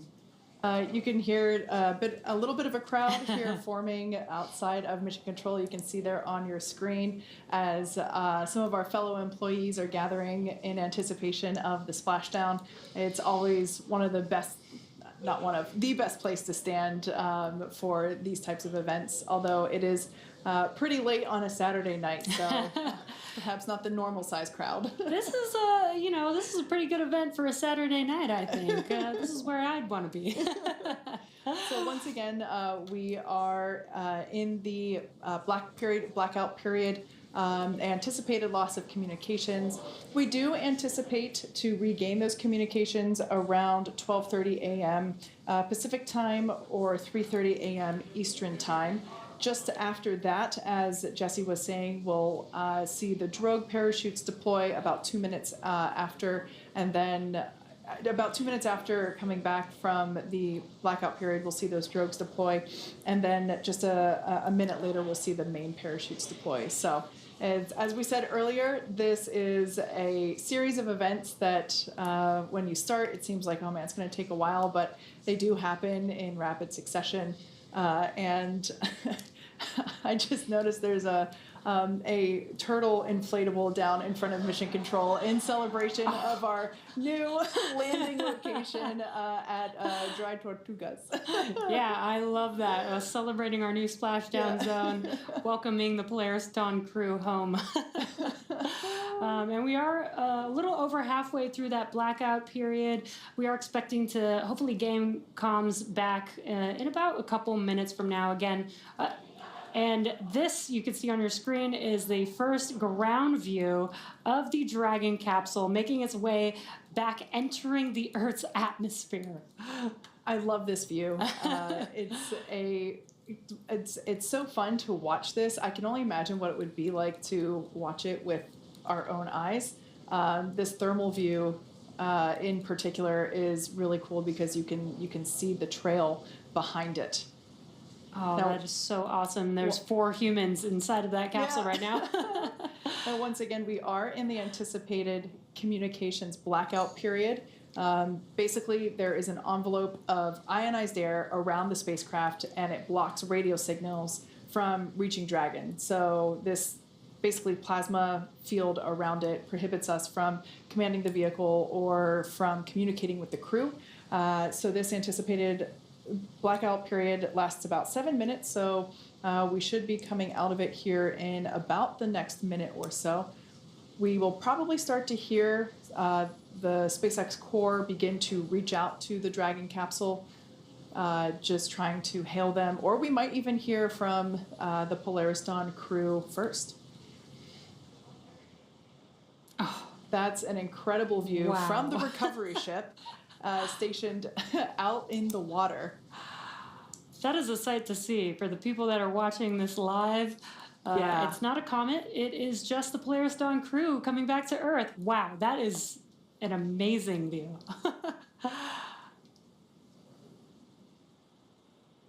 Once again, we expect this blackout period to end in about a minute. another view of the Dragon SpaceX comm check. I can have you loud and clear. How many SpaceX? Loud and clear, Jared. Expect automated chute deployment. incredible views, incredible comms. We have regained communications with the Polaris Dawn crew. This is a drone circling the recovery vessel. And that little white dot, I should start, the big white dot on the right, obviously the moon, the little white dot there in the center of your screen is the Dragon Resilience vehicle making its way, its final few kilometers back down to planet Earth after spending 5 days in orbit. Wow, just some epic views tonight. You can hear the crowd here in Hawthorne getting excited. We've confirmed that we have comms with the crew. Dragon SpaceX, GPS converged. Expect nominal altitude for drogue chute deploy. Got it at SpaceX. We show the same and tracking. And the crew is still traveling very quickly right now as they're coming back through the Earth's atmosphere. But as you heard, the drogue chutes should be deploying here shortly, and that's going to slow them down significantly. Yeah, we expect those to deploy in about 90 seconds. And as we heard in those comms, it's triggered by GPS. So the Dragon capsule using that GPS will automatically know exactly when to deploy it, and that happens around 40 kilometers.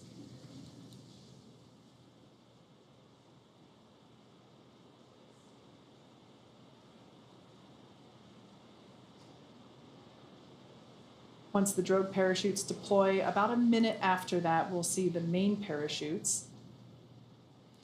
And it's pretty incredible that we only... We can see seat rotation now underway. This helps put the crew in a more ergonomic position in anticipation of Brace splashdown. for drogue window. Copy, we're bracing. Should see those chutes deploy here shortly. And you can see the crew bracing. As instructed. For the change in velocity.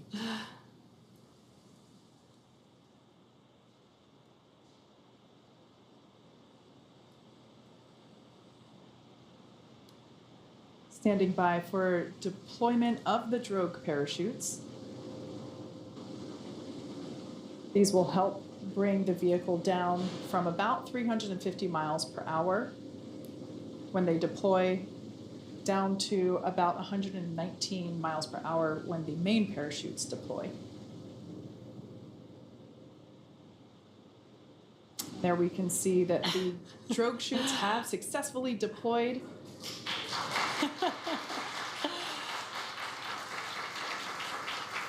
It's a great thermal image. And that view is from the actual basin where those drogue parachutes are located. Dragon SpaceX visual on 2 healthy drogues. Copy that SpaceX, we show the same. These drogue parachutes help to stabilize the Dragon capsule and get it into the right orientation before those main parachutes pop out, as well as providing that initial deceleration. This is such a great thermal shot of the Dragon capsule. You can see it turning a little bit with the drogue parachutes. And there are the 4 main chutes now deployed. They'll slowly open up to their full deployment here in just a few seconds.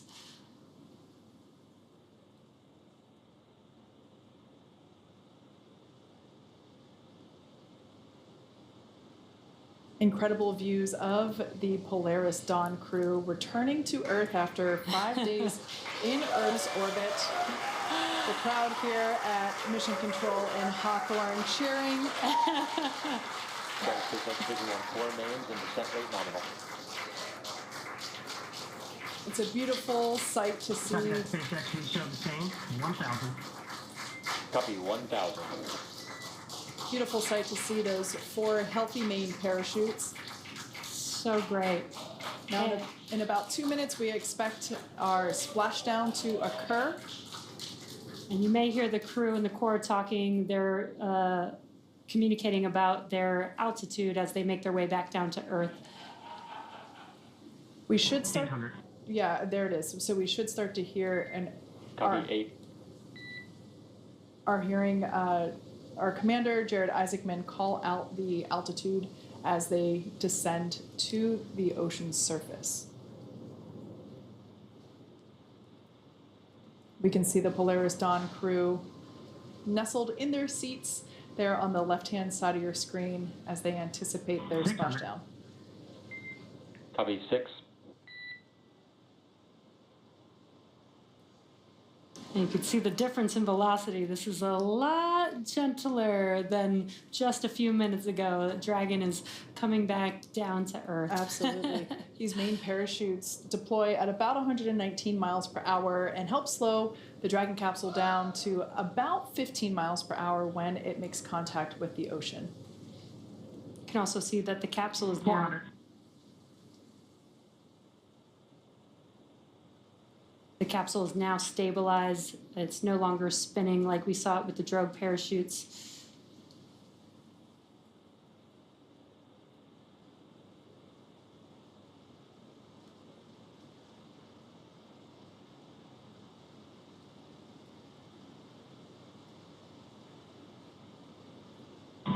We're bracing. Copy 200 embraced. Bracing for splashdown. That will be the final call we hear from Jared until contact with the ocean surface.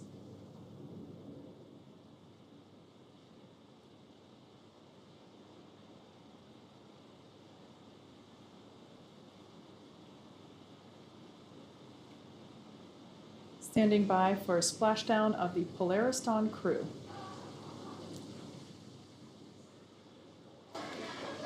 And there you can see. SpaceX copies, we see splash. As you can see on your screen, and by the cheers behind us, the Polaris Dawn Crew has successfully splashed down. Welcome back to planet Earth, Polaris Dawn. SpaceX recovery team now moving into place to begin the process of strapping the Dragon capsule up with the necessary rigging in order to lift it onto the recovery vessel.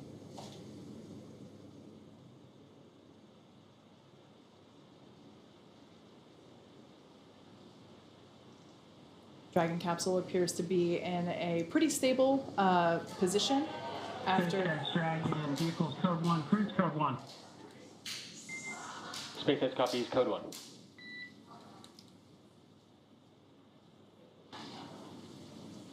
Now the recovery teams have been ready and waiting about 3 nautical miles away.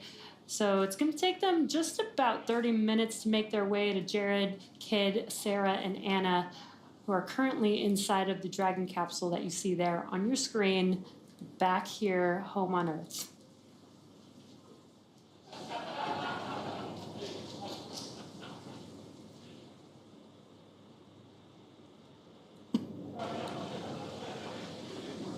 That call out that we heard earlier, confirmation of what I had said a little bit prior to in terms of that stable configuration, that code 1 call out is the reflection of the crew's reporting of that landing position. We can see the Dragon capsule bobbing in the distance. Like Jesse said, the recovery team is a little ways away from the splashdown location, obviously to ensure their safety, as well as the safety of the Polaris Dawn crew. So it takes a little while for the large recovery vessel to make its way over to the Dragon capsule, but there are a couple of fast boats that we will likely see come into screen sooner than later, and those fast boats carry... SpaceX Dragon, we're stable 1. Those fast boats carry... Copy, stable 1.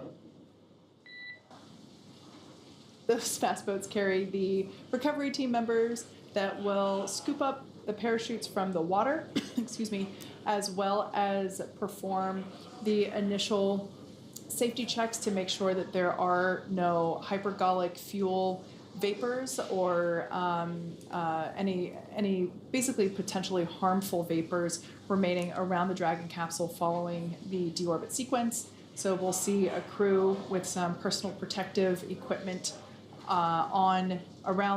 wearing that personal protective equipment around the capsule, performing those safety checks before allowing anyone to get too close to the capsule.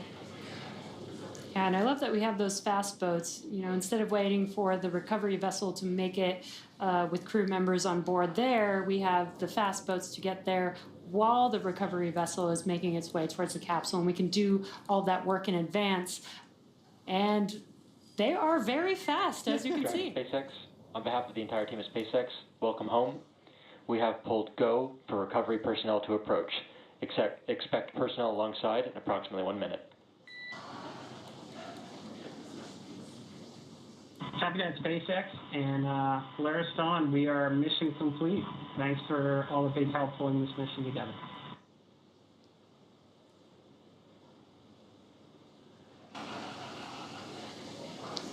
Now, we did see a jet ski pass by. That jet ski has a couple recovery folks on board. They've got the go to do those gas and hazardous checks to make sure that Dragon is safe for the recovery vessel to approach. Yeah, and this view here is actually from a drone hovering near the Dragon capsule, so it gives you a little bit better perspective of how close the fast boats are. Like I mentioned before, some of them are scouring the water looking for the parachutes that were released after Dragon Splashdown. We'll try to retrieve those. And another fast boat will approach and begin those safety checks for any hypergolic vapors. And yeah, we can see them getting, actually you can kind of see one of those parachutes there floating in the water to the right-hand side. And then the moon in the distance. What a great view. Some great lighting from the moon at this night splashdown tonight. Would like to request our moderators here not to delete any comments on the chat. Let people to express their feelings.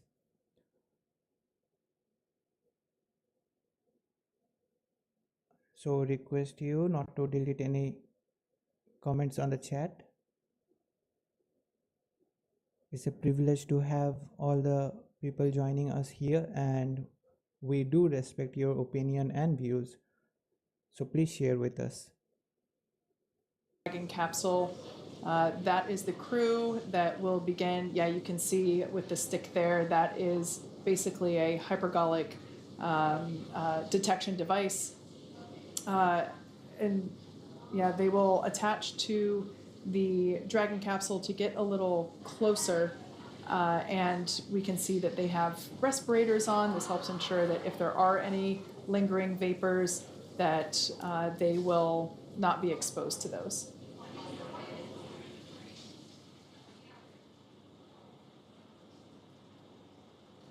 Now the recovery team, just like the Polaris Dawn crew, they perform quite a bit of training in order to be able to perform these activities safely. In fact, for those of you that have never watched our recovery shows before, but there will actually be someone that jumps into the water and begins climbing on Dragon capsule in order to secure the straps that are necessary to lift the Dragon capsule out of the water. Oh, there's a cool shot there because you can actually see the basin where the main parachutes were located. That's where here's a thermal view now. But yeah, that lower, larger basin is where the main parachutes were located.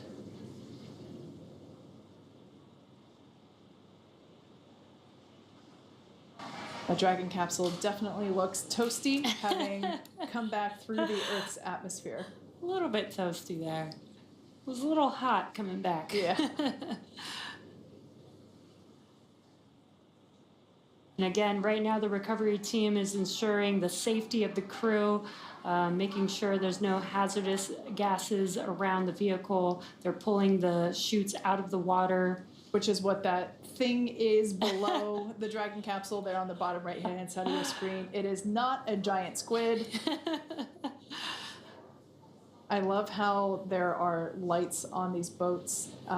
Maybe not there. Actually, I take that back. I don't think it's lights on the boats. I think it's lights with some of...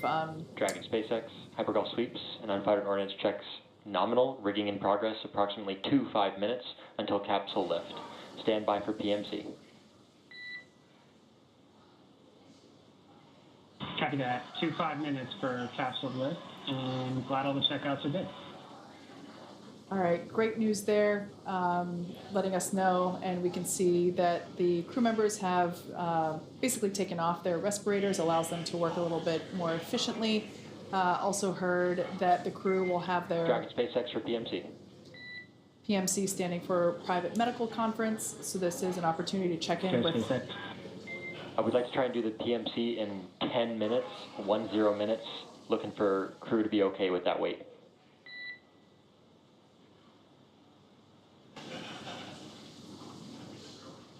Crew's good. We'll call you if we need to pull it in, but right now 10 minutes seems good. Copy. All right, so that PMC Private Medical Conference, that's just an opportunity for the crew to chat with the flight surgeon, check in, make sure everybody's feeling good. So it sounds like the crew is on board to have that occur in 10 minutes. Meanwhile, the recovery teams here on your screen scurrying. Oh, there, our first view of the individual on top of the capsule. I have said this in many Splashdown webcasts before. Not enough money in the world to convince me to do that job. I have so much admiration and respect for the people that can. Just doing that in dark water would be terrifying to me.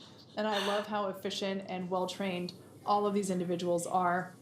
We can see it in action here. They function as a really strong unit altogether. These waters are pretty calm, but you can see the capsule and the boats kind of moving around. And it's not like they're on land. Yeah.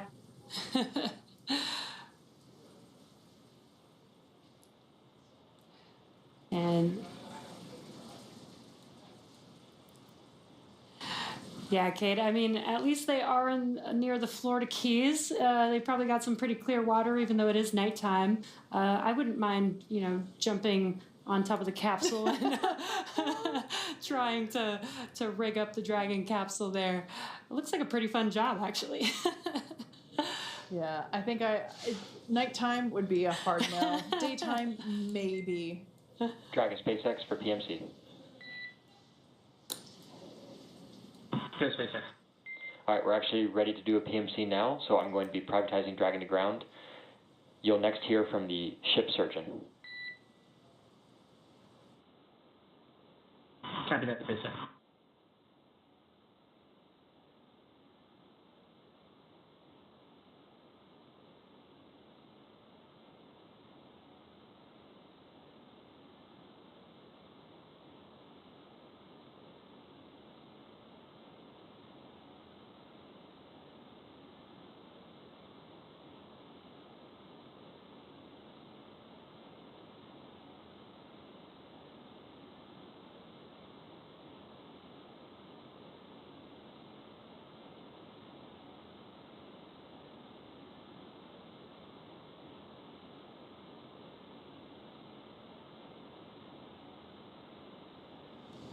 So cool to see this happening live with the various recovery team members working to install the straps and the rigging that is necessary in order to safely lift the Dragon capsule out of the water. I want to give a special shout out to the SpaceX weather team and the recovery team for unlocking this location and adding it to our sites of availability for Dragon recovery opportunities and options, because as we saw trying to launch this mission when we were...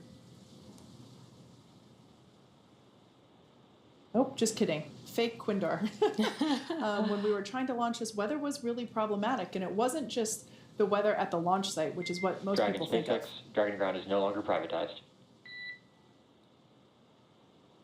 Copy that, SpaceX.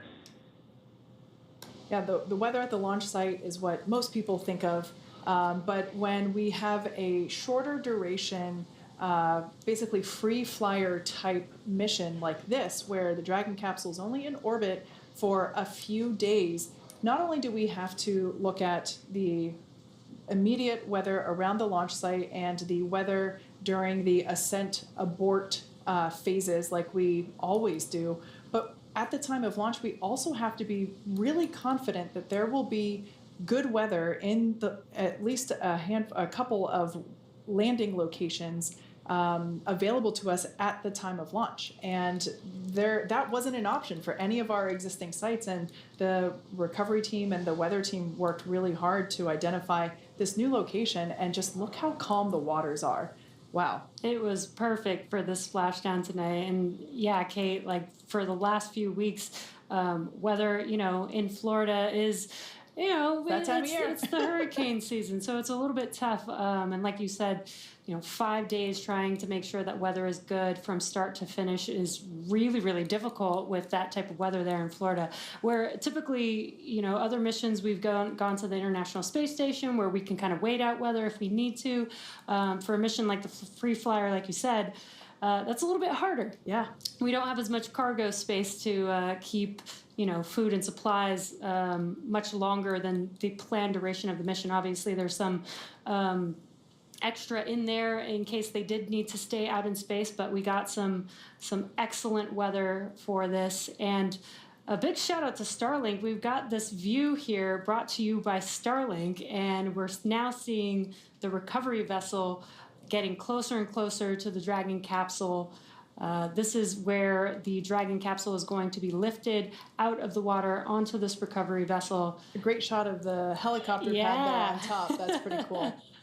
So a helicopter is going to come once the crew is on board, once the capsule is on board, the crew's on board, and has exited the Dragon capsule. A helicopter is going to come, land on the recovery vessel, and actually fly the crew back to land. That's a lot faster path than waiting on the recovery vessel to get back to land. And that's important to make sure that the crew is safe, healthy, and they can get into, hopefully get some sleep maybe. Yeah, I did make a note that the crew, while they are on orbit, everything is scheduled, including their sleep periods. And they actually had their wake-up call at 6:25 p.m. Pacific time, or 9:25 p.m. Eastern time. So it's right now almost 1 a.m. Pacific time. So yeah, they've been awake for a while, and they had quite a day, honestly. And I'm sure that they are most excited to see their families again, and also probably pretty excited to get a good night's sleep. In a bed. Yeah. Instead of floating around. Yeah. Now, if you've recently joined us, unfortunately, you missed quite a bit of action already, but we still have a bit to go. So far, we, as you can see, have had a successful splashdown of the Dragon capsule carrying the Polaris Dawn Crew. They splashed down about 12:36 a.m. Pacific time. Unfortunately, I was too excited and I didn't catch the exact splashdown time, but I think it was right around then. And that is now the recovery of the capsule is now underway.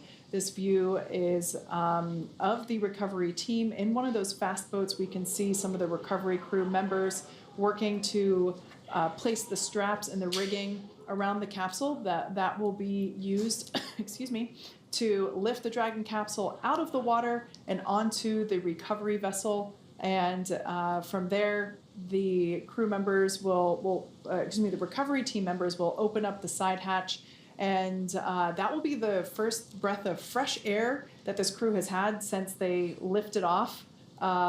Let's see, 5 days ago. Man, this week has been such a blur. I guess that was Monday night, I think. A Monday night for us, yes. Yeah, okay, thank you. So yeah, it's been quite a few days, and once that hatch is open, we will then bring each crew member out one at a time. They will then head up to the medical deck and have an in-person checkout with the flight surgeon, the flight surgeon that is on the ship, so the ship surgeon. And yeah, from there they'll get on that helicopter that you mentioned. Yeah, and the flight surgeon will be the first to greet the crew once that hatch is open. And they'll help the recovery team and crew will help them exit the Dragon capsule if they need to. And we actually, you know, again, 3 years ago today, the Inspiration 4 crew lifted off and did their 3-day mission in space. So we'll get to hear some of their thoughts on what that was like exiting the capsule for the first time coming back down to Earth. It was a really kind of a bittersweet time. Like, we knew we had just completed all these different milestones. We had done all that research. And I know Polaris Dawn, they have so much more research they're going to get through. But we had just got down into the water, and now we're just sitting there waiting and waiting to come out and then go on to the next thing, right? And how do we take this story? How do we take this experience and share it with everybody that's been experiencing it with us? Which they were. They were watching us the entire time, which I think was amazing. We had so many people donate to St. Jude during our flight. That was one of the most incredible things to learn about. Yeah, later that night after Splashdown, when we found out we surpassed our $200 million fundraising goal, I remember I just couldn't stop crying. I was just so happy. And I love the fact that, you know, our families heard the sonic boom of us coming home. It's like we announced, here we come. I'm glad they knew that was a good thing. Yeah, that's right. But my brother, you know, Hayden is an aerospace engineer. He was like, yeah. He was so excited to hear that. He knew exactly what it was. And we were the first SpaceX crew to splash down in the Atlantic. So we were the first crew to cause a sonic boom back over Florida since the shuttle stopped flying. Yeah, I know. Such a special moment, you know? And I just remember getting back onto the boat and and then working on opening up the side hatch for the first time, and Anil being there to welcome us. And welcome home, Earthling. I'll never forget that. And I think about the fact that, you know, Anil got to greet us, and now he's a NASA astronaut, and the fact that Anna gets to go and have that experience. And during all of this, she was with our families. She was supporting them, and all of them were supporting our mission. So Sarah was in mission control. She was chatting with us for launch and in space, and you know, she had trained us to that point. And then Kid was one of the first faces that we saw back on Earth. He had been there every step of the way. And with fried chicken. Yeah, I was ready for some Earth food when I got back. I thought that was funny because you were like, fried chicken. I just remember you kind of like hanging out of our mouths as we were diving. There's this photo, and you know, I'm still like getting used to gravity again, which we had been there 3 days. I didn't think it'd be such a readjustment, but I'm laying on the stretcher. I've been eating fried chicken, and it's all over me, and I didn't even sit up. I was like, I don't care. I'm so happy. I remember Anil coming in and being like, you know, to help us get out of our suit, out of our seats, and thinking, I've got this. I've got to be like, you know, this is going to be my Phoenix Rising moment coming off of the spacecraft.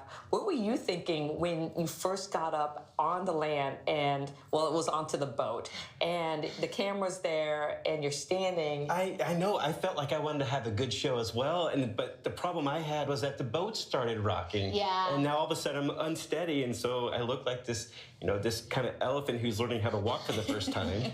I was really excited to be back and to go see everyone and share the story. And I felt great. I felt awesome. And I looked at you guys coming out too, and you were strutting your way on to the next section. And then Jared, of course, followed behind me. Oh yeah, Jared was last out. Jared always let us go first. Yep. Ladies first. Yep. Love hearing the Inspiration 4 memories, really, of their own spaceflight mission. I'm sure that the second time around for Jared will feel a little bit different. He, you know, had flown on the Inspiration 4 mission, as they were mentioning, and this is a cool view because we can start to see how close the recovery vessel is to the Dragon capsule. We still have the fast boat there working to install the straps that are required to lift the vehicle into that nest that you see there on your screen. So that arm will actually extend out over the water, and that is what will lift the Dragon capsule up and into that nest there at the end. That nest will then translate to the forward end of the boat the recovery vessel, and that's where we'll let them hang out while we open up the side hatch. Oh, wow. That is just an incredible view. Some great lights, some clear water. Clear skies, we got the moon. Yeah, the moon in the background, and all brought to you by Starlink. I loved hearing that Haley's first thing coming out of the capsule was eating fried Dragon chicken. SpaceX, be advised, transitioning forward link comm will be unavailable for a little less than 5 minutes. Copy that, SpaceX. Yeah, getting some fried chicken fresh off the Dragon capsule. And also another cool full circle moment with Anil, that is Anna Menon's husband, was the flight surgeon that greeted the Inspiration 4 crew, which is really cool. And now Anna has completed her mission in space. Just so cool to see that full circle moment. Again, I can't believe this is all happening on the same day that the Inspiration 4 launched 3 years ago. That's pretty cool. Yeah, so we can start to see the recovery team getting closer to the Dragon capsule, one of the fast boats there in the background, as well as the capsule itself coming into view. This arch, rather, that you see in a perfectly vertical position, that will actually extend out to about 45 degrees or so. And it will happen quite quickly. Basically, once all of the straps are in place and secure and tight, that arm will extend. You can see a protective buoy there at the end of the vessel to help make sure that nothing comes into contact with the Dragon capsule. But once those straps are attached and that arm, that hydraulic arch is extended out, the Dragon capsule will actually be lifted up and out of the water pretty efficiently and placed into that circular basket-looking thing, or what we call it a nest. And that is basically the landing point for the Dragon capsule. You can see it has a bit of a concave shape to help support the similarly concave shaped heat shield at the bottom of the Dragon capsule. And once the Dragon capsule is in the Dragon nest, it will translate and move forward towards the front of the boat, actually more towards the middle of the boat, to a platform. As you probably can see on the Dragon capsule, the hatch is about in the middle of the Dragon capsule. So there is a platform for when they open up that hatch that it is very easy to exit the capsule to the platform. Now, while we can't see the crew themselves, they are remaining in their seats and strapped in with their safety harnesses. But at this point in time, they have opened up their visor, as the dynamic portion of flight has concluded. We do continue to flow some cool nitrox, or nitrogen-oxygen air mixture, in through their suits to help keep them comfortable during this phase. But they are also, at this point in time, allowed to retrieve their water bottles, which had previously been stored for reentry. So, they're able to stay cool and hydrated and just hang out and enjoy the last few minutes within their home for the last 5 days. They've done a lot of great work this week, so they get a little bit of time to relax and patiently wait as they wait for that hatch to open and get that first fresh breath of air.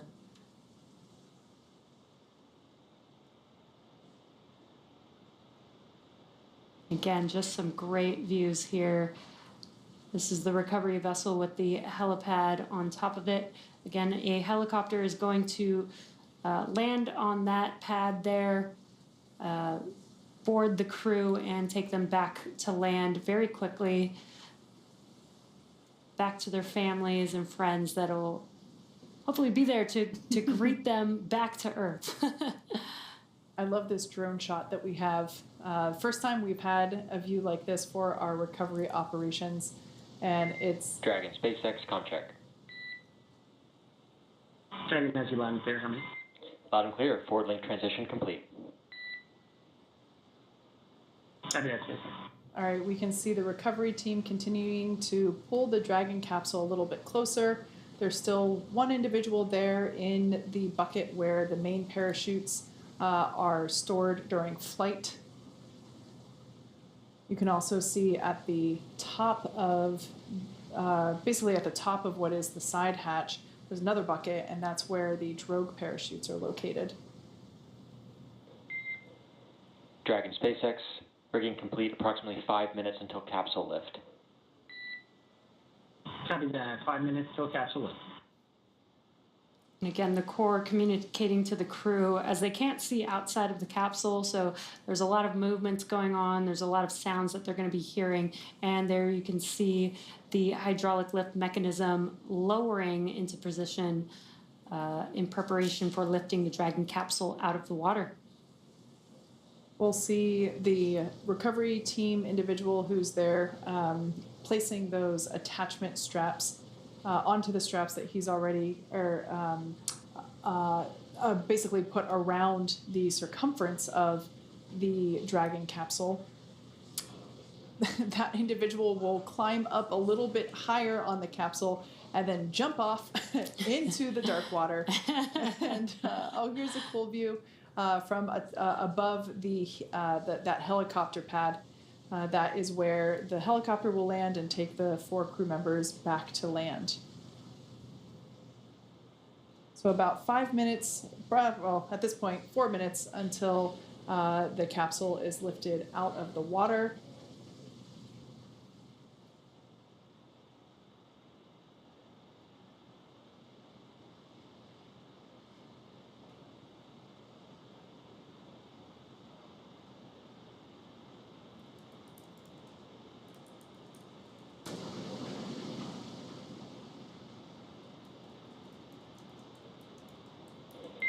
Dragon SpaceX, brace for capsule lift. There they go. It's probably warm water, Kate. Yeah, you know what? Sea creatures love warm water too, in my head. They're not going to hurt you. We can see the Dragon capsule now coming out of the water. Our first view of that well-loved heat shield at the bottom of the Dragon resilience vehicle.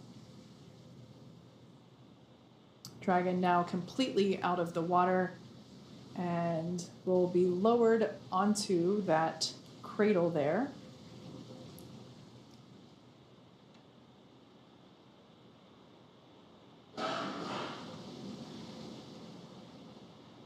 Once the Dragon capsule is lowered, we will see the recovery team, who are obviously out of the way for safety reasons at this point in time. But once the capsule is translated and secured, we'll see them begin to hose it down with fresh water. As we reuse these capsules, we want to try and minimize the effects of corrosion, which of course happen due to salt water. So we will actually begin to see not only that basin where the main parachutes were located, that will get rinsed out, as well as the overall capsule. And the crew is now on the recovery vessel, probably their first moment of a little bit more stability being back on Earth.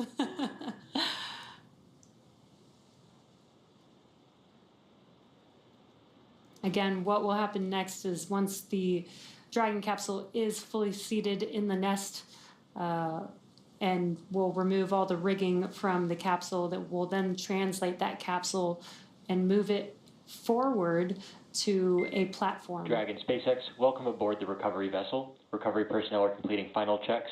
Stand by for translation to the egress platform. Copy that, SpaceX, standing by. All right, great news there. And it looks like actually the estimation for lift was we completed it 2 minutes early. So like I said, it's a pretty efficient operation. The recovery team, not only have they performed this on numerous actual human space flight missions, but also in rehearsals and training procedures of their own. So it looks like the crew members that you see there have donned some PPE once again. These are respirators that help to ensure that if there are any lingering hypergolic fumes, that they will not be exposed to it. So they are actually installing plugs into basically the outlet of those Draco thrusters and performing additional hypergolic sniffs to ensure that there are no residual fumes.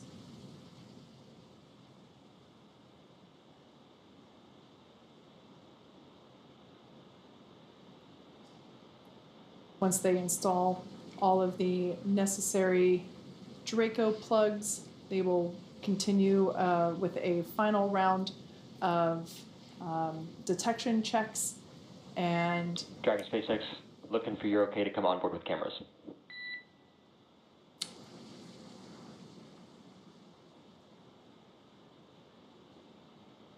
SpaceX Dragon, you're welcome aboard with the cams.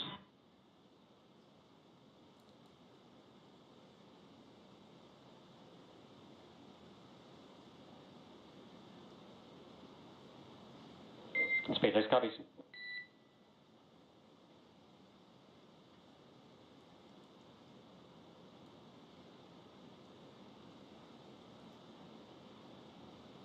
Recovery team continuing with the installation of those safety plugs to help prevent any fumes from the Draco thrusters. Our Draco engines utilize hypergolic propellants, and those are toxic to humans, of course, and so we want to ensure the safety of our recovery team as well as the Polaris Dawn crew. So we're going to close up those thrusters and perform some additional fume checks before allowing anyone to approach. Oh, our first view inside the capsule post splashdown. Got some happy faces, visors up, and then seatbelts on. Yeah. The classic kid thumbs up. Yes, I love it. Yep. I've actually been following along with I've been following along with the procedures that they have on their tablets. They're located on their legs, and it's actually written into their procedure to remain seated and restrained, just in case if anybody inside was feeling daring. They are still required to keep all hands inside the ride at all times. Yeah, that is actually very important. They have been out in space for 5 days. They don't have gravity, forcing their muscles to be working the way that we utilize them here on Earth. So it is important that when they do take their first steps, that we have some of the crew and the medical team there to support them in case they need any help. Absolutely. Again, it's only been 5 days. The Inspiration 4 crew did 3 days, and they were able to pretty easily walk out of the capsule, but we'll see how this crew does back on gravity. Yeah. Everyone seems to be pretty calm and collected and just chilling out as they await for the Dragon capsule to be translated. Looks like that should be happening just in the next couple the next couple minutes as the recovery team completes their safety installations and removing some harnessing connections. That nest that the Dragon capsule is in will move toward the forward end of the vessel, where there is basically in the central part of the vessel there is a deck where SpaceX crew members are standing by, and as Jesse said, will be able to assist the astronauts if necessary to get out of the capsule or egress, as we say.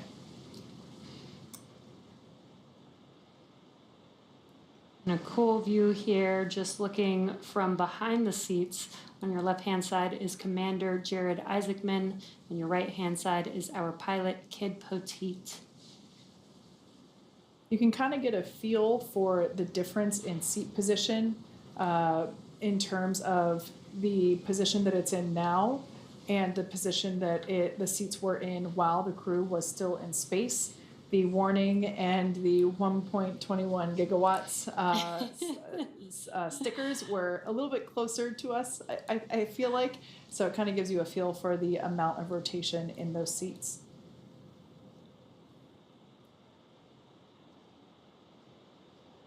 Pretty cool to be able to see the same displays that the crew utilizes while they were in flight.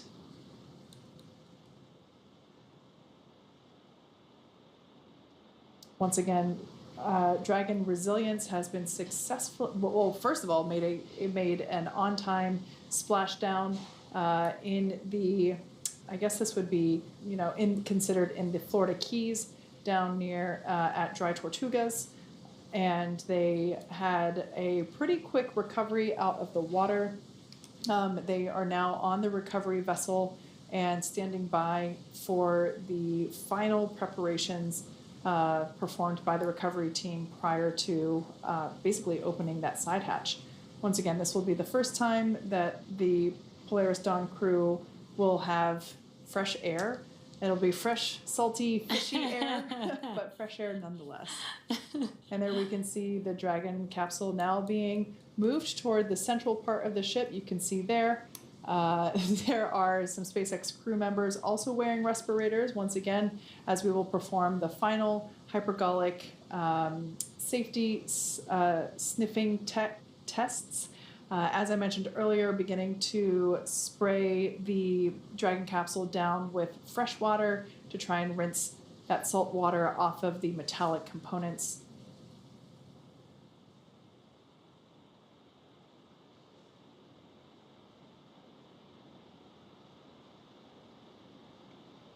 This is very exciting. We're just a few minutes away. There's still some more procedures that they have to go through in order to open that hatch, but just a few minutes away from hatch opening.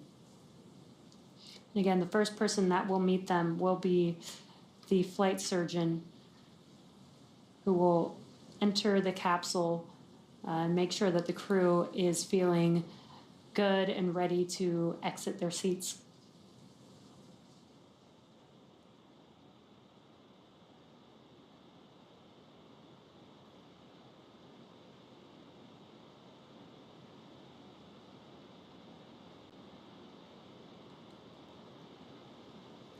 For those of you that have joined just recently, the Dragon capsule carrying the Polaris Dawn Crew splashed down just 41 minutes ago at 12:36 a.m. Pacific time, 3:36 a.m.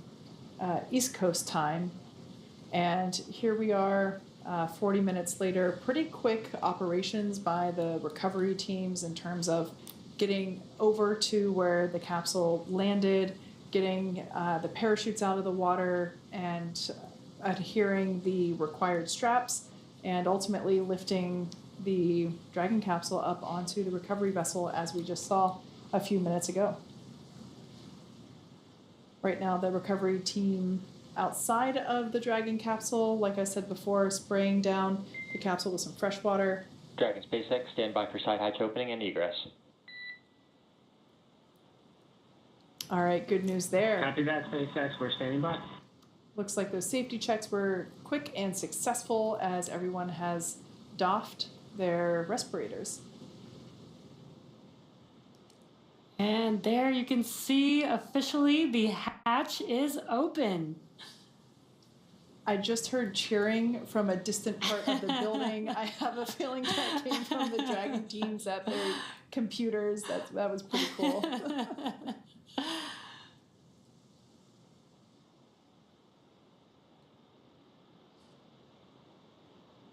That is the flight surgeon doing initial medical checks, making sure that everybody is feeling good. I have a feeling by his smiling face, he's getting 4 smiling faces in return.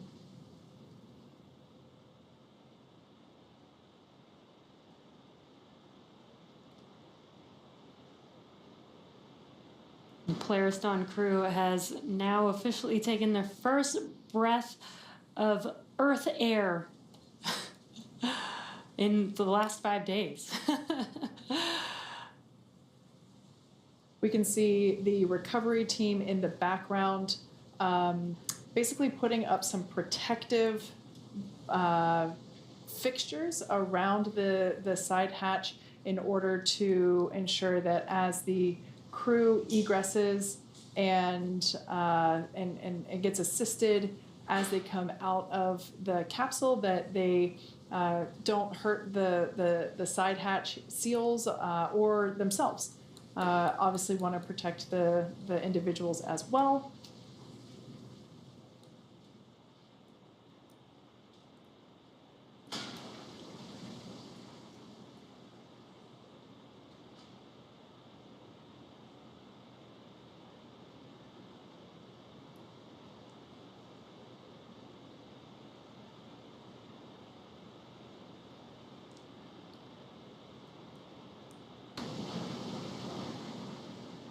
And super exciting, we can see that the crew is now prepping the Dragon capsule for the crew egress. And there is, they're going to be removing their harnesses, removing any equipment out of the way to ensure that they are safe to step out of their seats and egress the Dragon capsule. Even the flight surgeon has to be assisted. It's some tough maneuvering.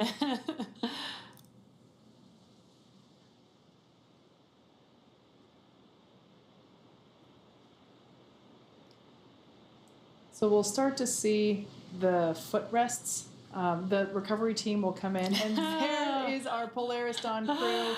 Our first live view with the side hatch open, fist pumps, thumbs up. I'm sure if we had audio, there would be some cheers as well.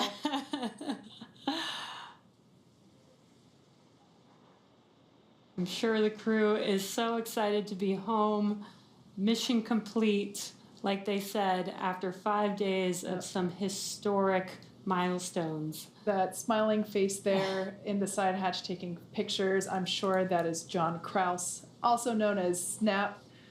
He is I believe the content director for the Polaris Dawn program.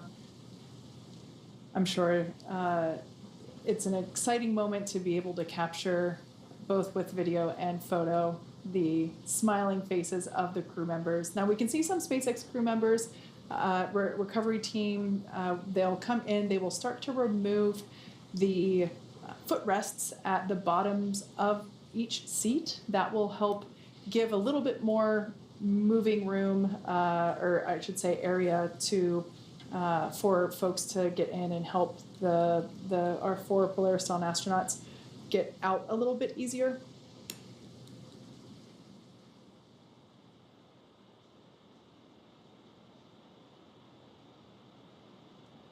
And there's a footrest being removed there, as Kate mentioned.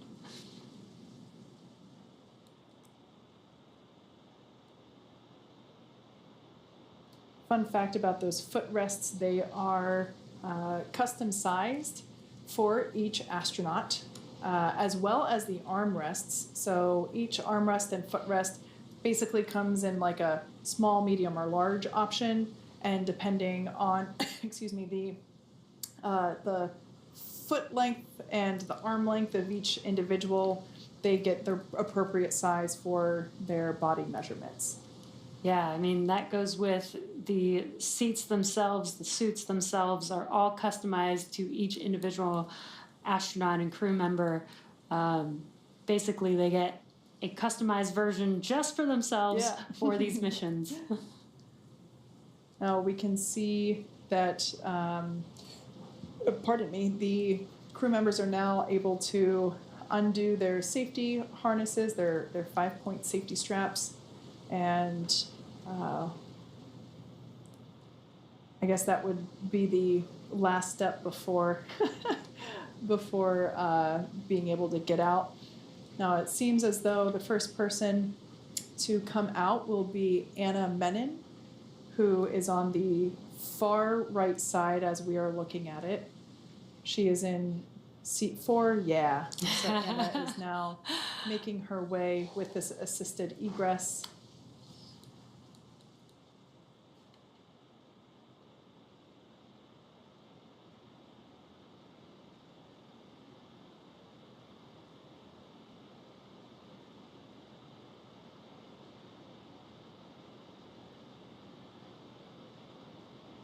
mission specialist Anna Menon.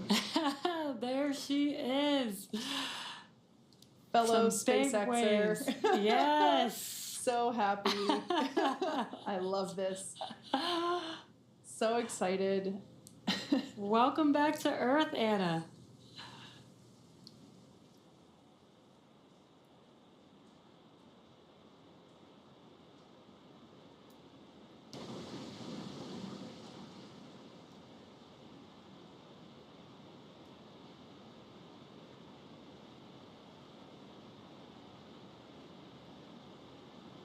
We heard Haley Arsenault, who was one of the mission specialists, and she for the Inspiration 4 mission.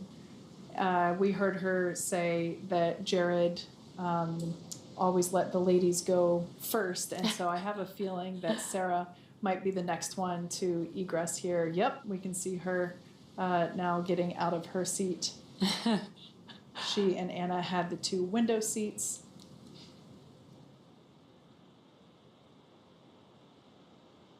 SpaceX team assisting her to make sure that she doesn't hit the side hatch in any way. So much excitement. Our second SpaceXer to fly in space, mission specialist Sarah Gillis, back on Earth.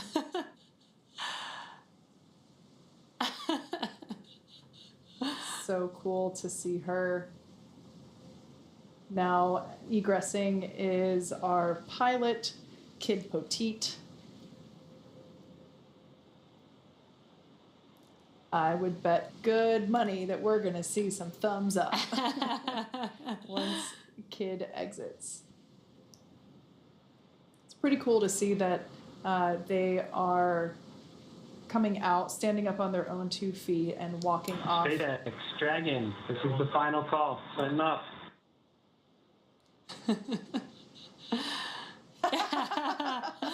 Some dance moves. That's pretty great. I think that move should be added to the required choreography for human spaceflight missions. You know, we have the astronaut lean back when they approach their rocket on launch day. The kid shuffle, I think, should be the next one for post egress.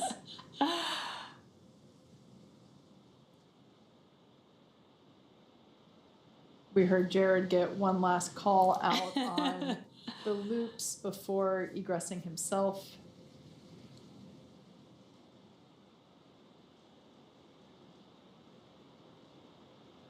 And the final Polaris Dawn crew member egressing Dragon Resilience, Commander Jared Isaacman.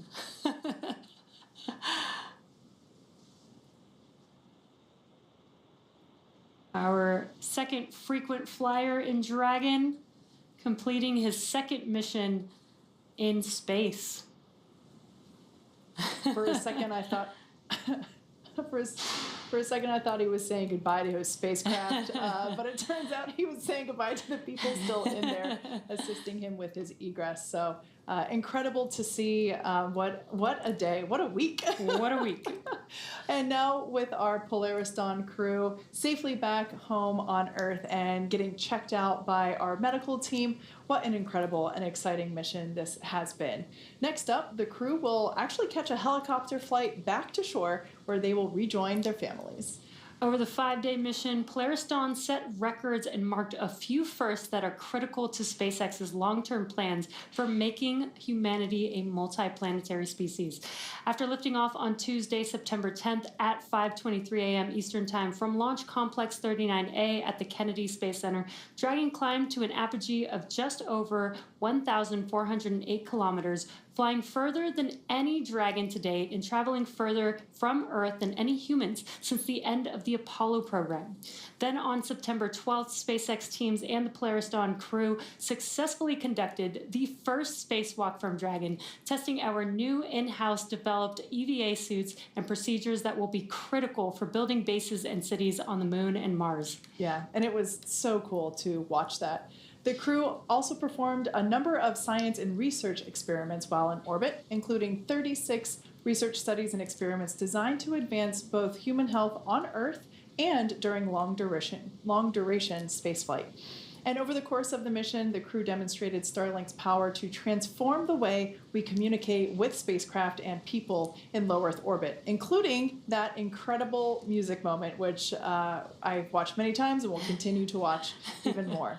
Now, our future in space is definitely bright, and it's really exciting to think about where we will be in the not-too-distant future. With all of that, thank you so much for joining us tonight and all week. As always, be sure to check x.com/SpaceX for updates. I'm Kate Tice. And I'm Jesse Anderson. Thank you to everyone for being with us this week for the Polaris Dawn mission, and have an incredible night.